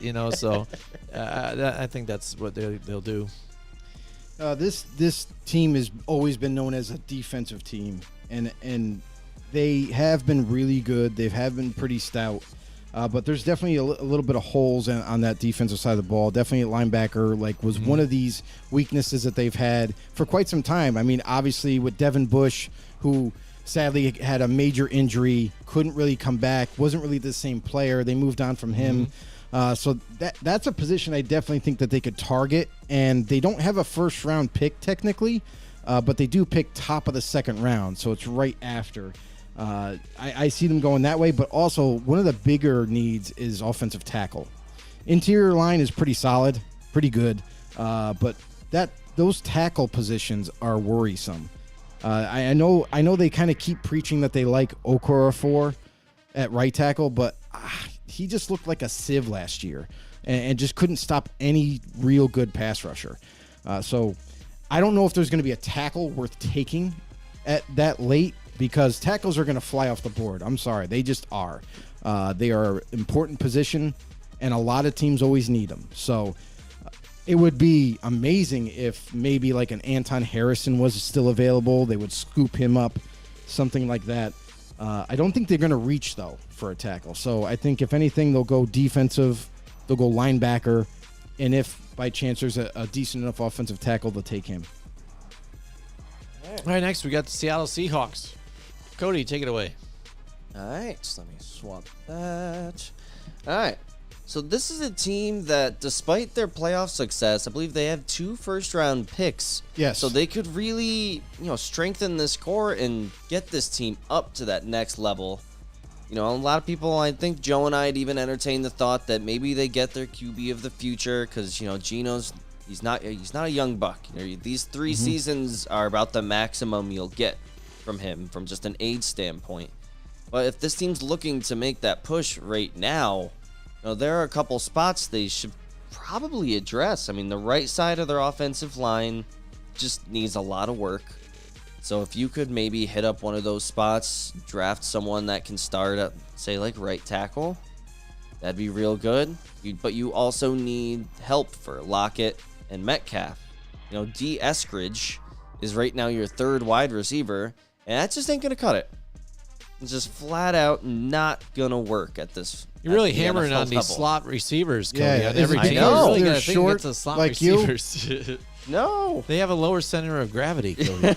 Come on. All right, well, if you guys got so I much agree, to though. say, But I think swap the same over. thing. I think offensive line has got to be where they go to, and then maybe linebacker too. I mean, they're so desperate enough they go and get Bobby Wagner back, just to have one last hurrah for the team. I think that's one spot they could look at too as well. What do you think, Joe? I think only interior offensive line. They really do like both tackles. Charles Cross is amazing, and Abraham Cross is Lucas ended up playing better than expected. They didn't think that he would actually win the starting job, and once he did, they just fell in love with him. Very long limbs and everything, and tremendous player, and he's only going to get better going into his second year. For defensively, this is the one spot where I think they could definitely go upgrade in terms of like D tackle or go into maybe even getting younger. Because Bobby Wagner came back and that's great and all, but he's not going to be the answer for them because of his age. So maybe look even into bringing in the next guy to maybe groom him behind Bobby Wagner. Other than that, corner. You need someone else. I know they got Patrick Peterson and all, but you need youth. The guy's only going to be there for one more year. He's a stopgap player, and maybe you take a chance on a corner that. And I know Seattle's done this before. Like Emmanuel Forbes. Like me and Cody both really believe in his coverage ability. We believe in everything, but the only big knock on him is weight. He's 166, very light but very long and tall. A corner that they really do, that kind of body type they really do like. I don't think his ball skills are a problem. It's just that weight. If they can get that weight up and get him to be a little bit more physical, then I think he's going to be amazing for them. So that's another position I could see them going. All right. I think we're on to our next team here. We got the 49ers as we're starting to come up on the tail end. We're on our last handful of teams here. All right, I think for them, they could go left tackle situation here. Again, Trent Williams has been a great, tackle throughout his career here. But again, he's long in the tooth. I think it's a good spot for them to get a new guy for there in that spot to cover the blind spot of whoever the quarterback might be. It looks like it might be Brock Purdy for them. So besides that, maybe a couple other weapons, maybe something even on defense. But, they always have a stout defense here. And with the addition of Javon Hargrave, too, that's pretty scary on their point of view, too. Yeah, I would agree with tackle, but I would say more to the right tackle position. Trent Williams, they gave him a long-term extension. Yeah, there's no guarantee that he is going to last the whole extension. He could retire at will at any time. But I think he's in for the long haul. But right tackle is a big concern going into this season. Other than that, you look at their defense. Now, they've had to make a few changes here. Javon Hargrave now takes over at D tackle. Their D-line is still stout, but the interesting thing is they bring over Clelin Ferrell, former 4th overall selection by the Raiders, a guy that was kind of his position always changed a lot. So I'm intrigued by now that he's going to have a legit position to develop in. I wonder with the Niners if he's going to actually have some production now. And if he does, good on them. Other than that, this defense is pretty stout all around. They got some veterans still there, but also they could prepare for the future. And maybe if they find a corner that they really do enjoy, I think he's going to fit right. I see them going in that direction as well. All right, a couple things where I could see this team going. I think they're fairly comfortable at wide receiver. A lot of the times you're going to see these guys in 2 tight end sets anyways. They like to kind of bluff the power and then let Kittle get a one-on-one matchup. Maybe they even pick up a complimentary guy to him. There are a handful of very good tight ends. Maybe you grab a guy so you can run more of those 2 tight end sets and really just play into your strengths. If you've got that, you guys have already touched on offensive line. Maybe they could look into just some better receivers past the first 2, but I think Jennings did just fine with what he was asked upon last season. So I think we're on to our next team, which is the Tampa Bay Buccaneers. I'll let you guys kick that one off. It's going to be a tough team, I think, to gauge. Now your Tom Brady list, you've got Baker Mayfield. You still have those weapons there still. So, but how effective is everybody going to be? So it's going to be tough. You need that offensive line to stay healthy to help out Baker Mayfield on this one.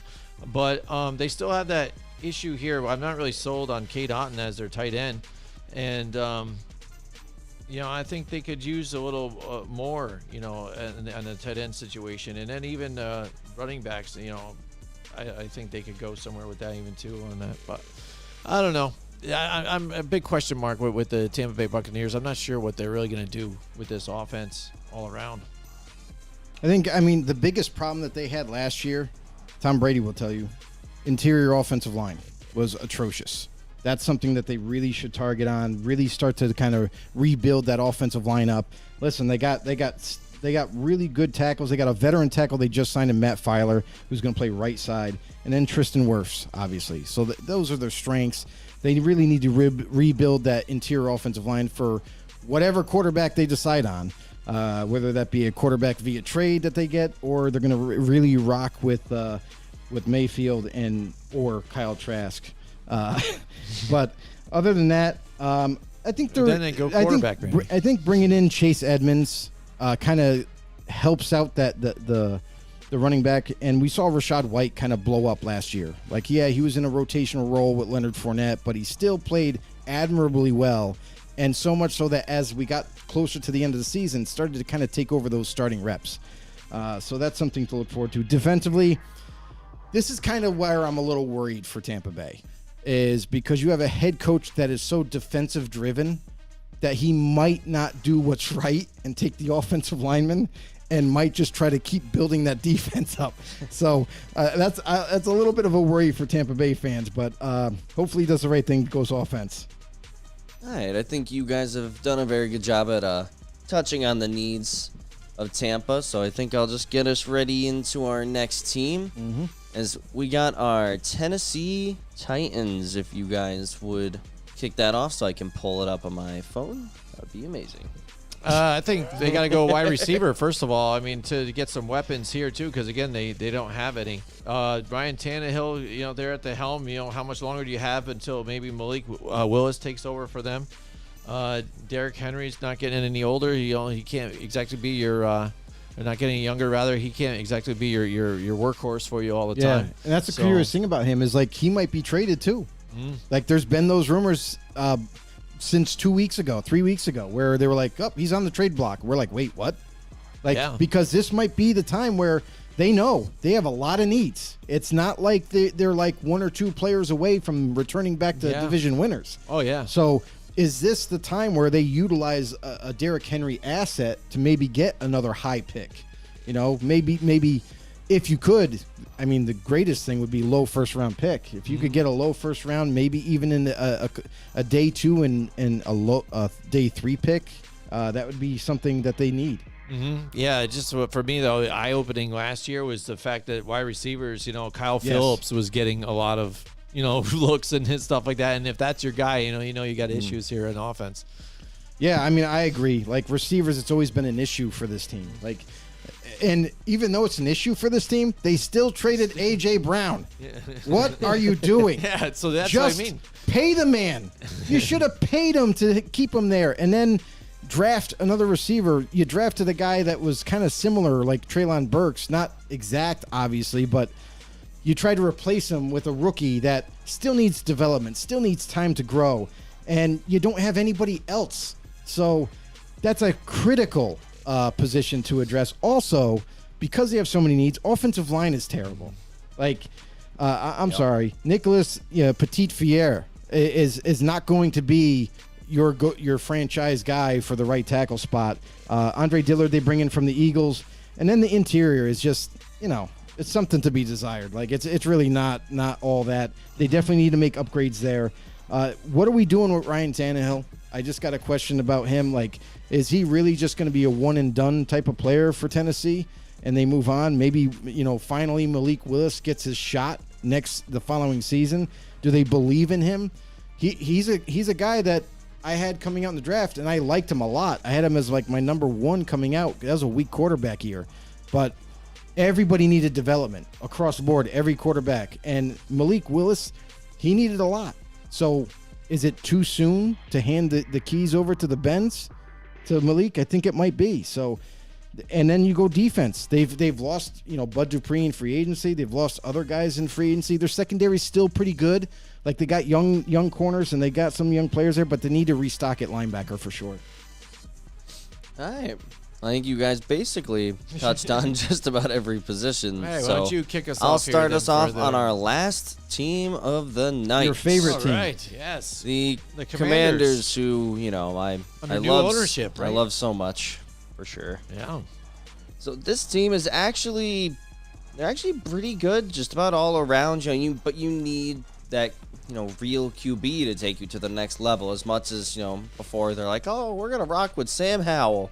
Like, that guy wasn't even that good at North Carolina, so, good luck with that. Other than that, maybe they could strengthen up their secondary a bit. But, they have an excellent D-line, very good offensive line, good weapons. Like, this team is ready to win. I don't want to just say they're a QB away, but and you get a quarterback, and this team can at least get into some good conversations on just how good can they be when healthy.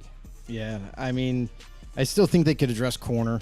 I still don't see any standout guy that's going to make a difference there in the secondary. Safety's also another big, still a big need. So basically, the whole secondary. They could always upgrade the whole secondary.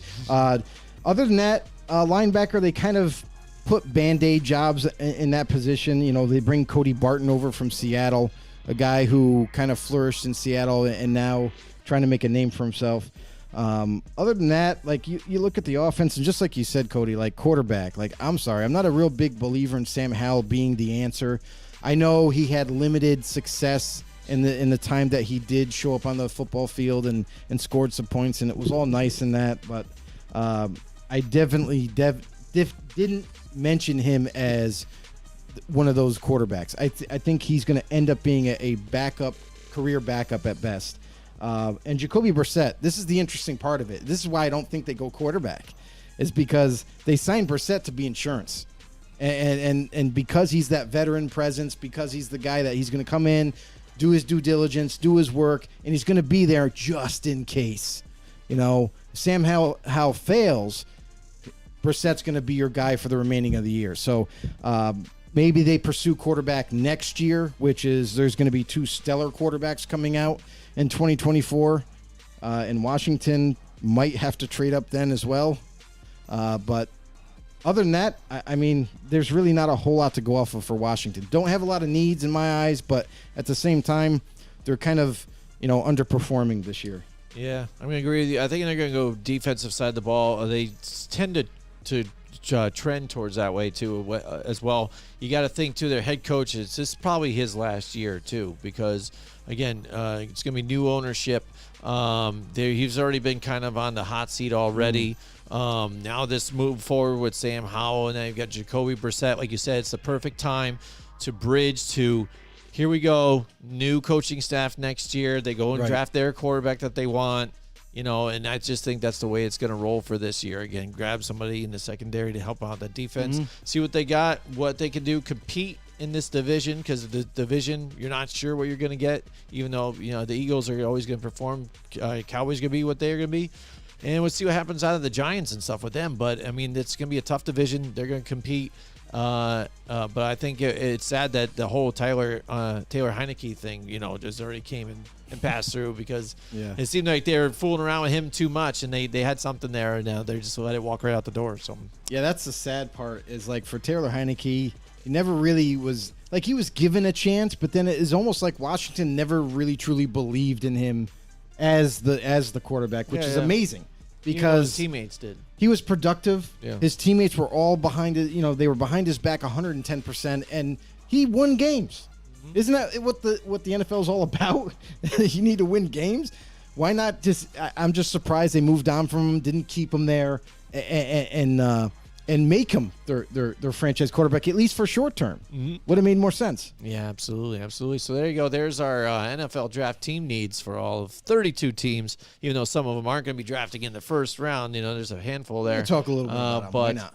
But yeah, why not? They still need people. You know, I mean, a lot of those teams because they're not drafting in the first round is why they need, players and things like that, because they had traded those picks away, to try and get. And we all need championships people, and things just like that. the 32 we need teams. People We all need are people. the luckiest people. That's right. We in the need you world. guys. We need you guys out there to do us a huge favor.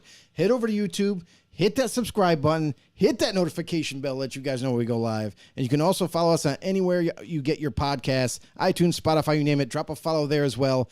Help us grow this football community. Give a like button. Comment down below if you enjoyed the show. And share it. See you around. Absolutely. See you guys next time. Join us next week from 8 till 10 Wednesday nights for more Football on the Know with Jim and Joe.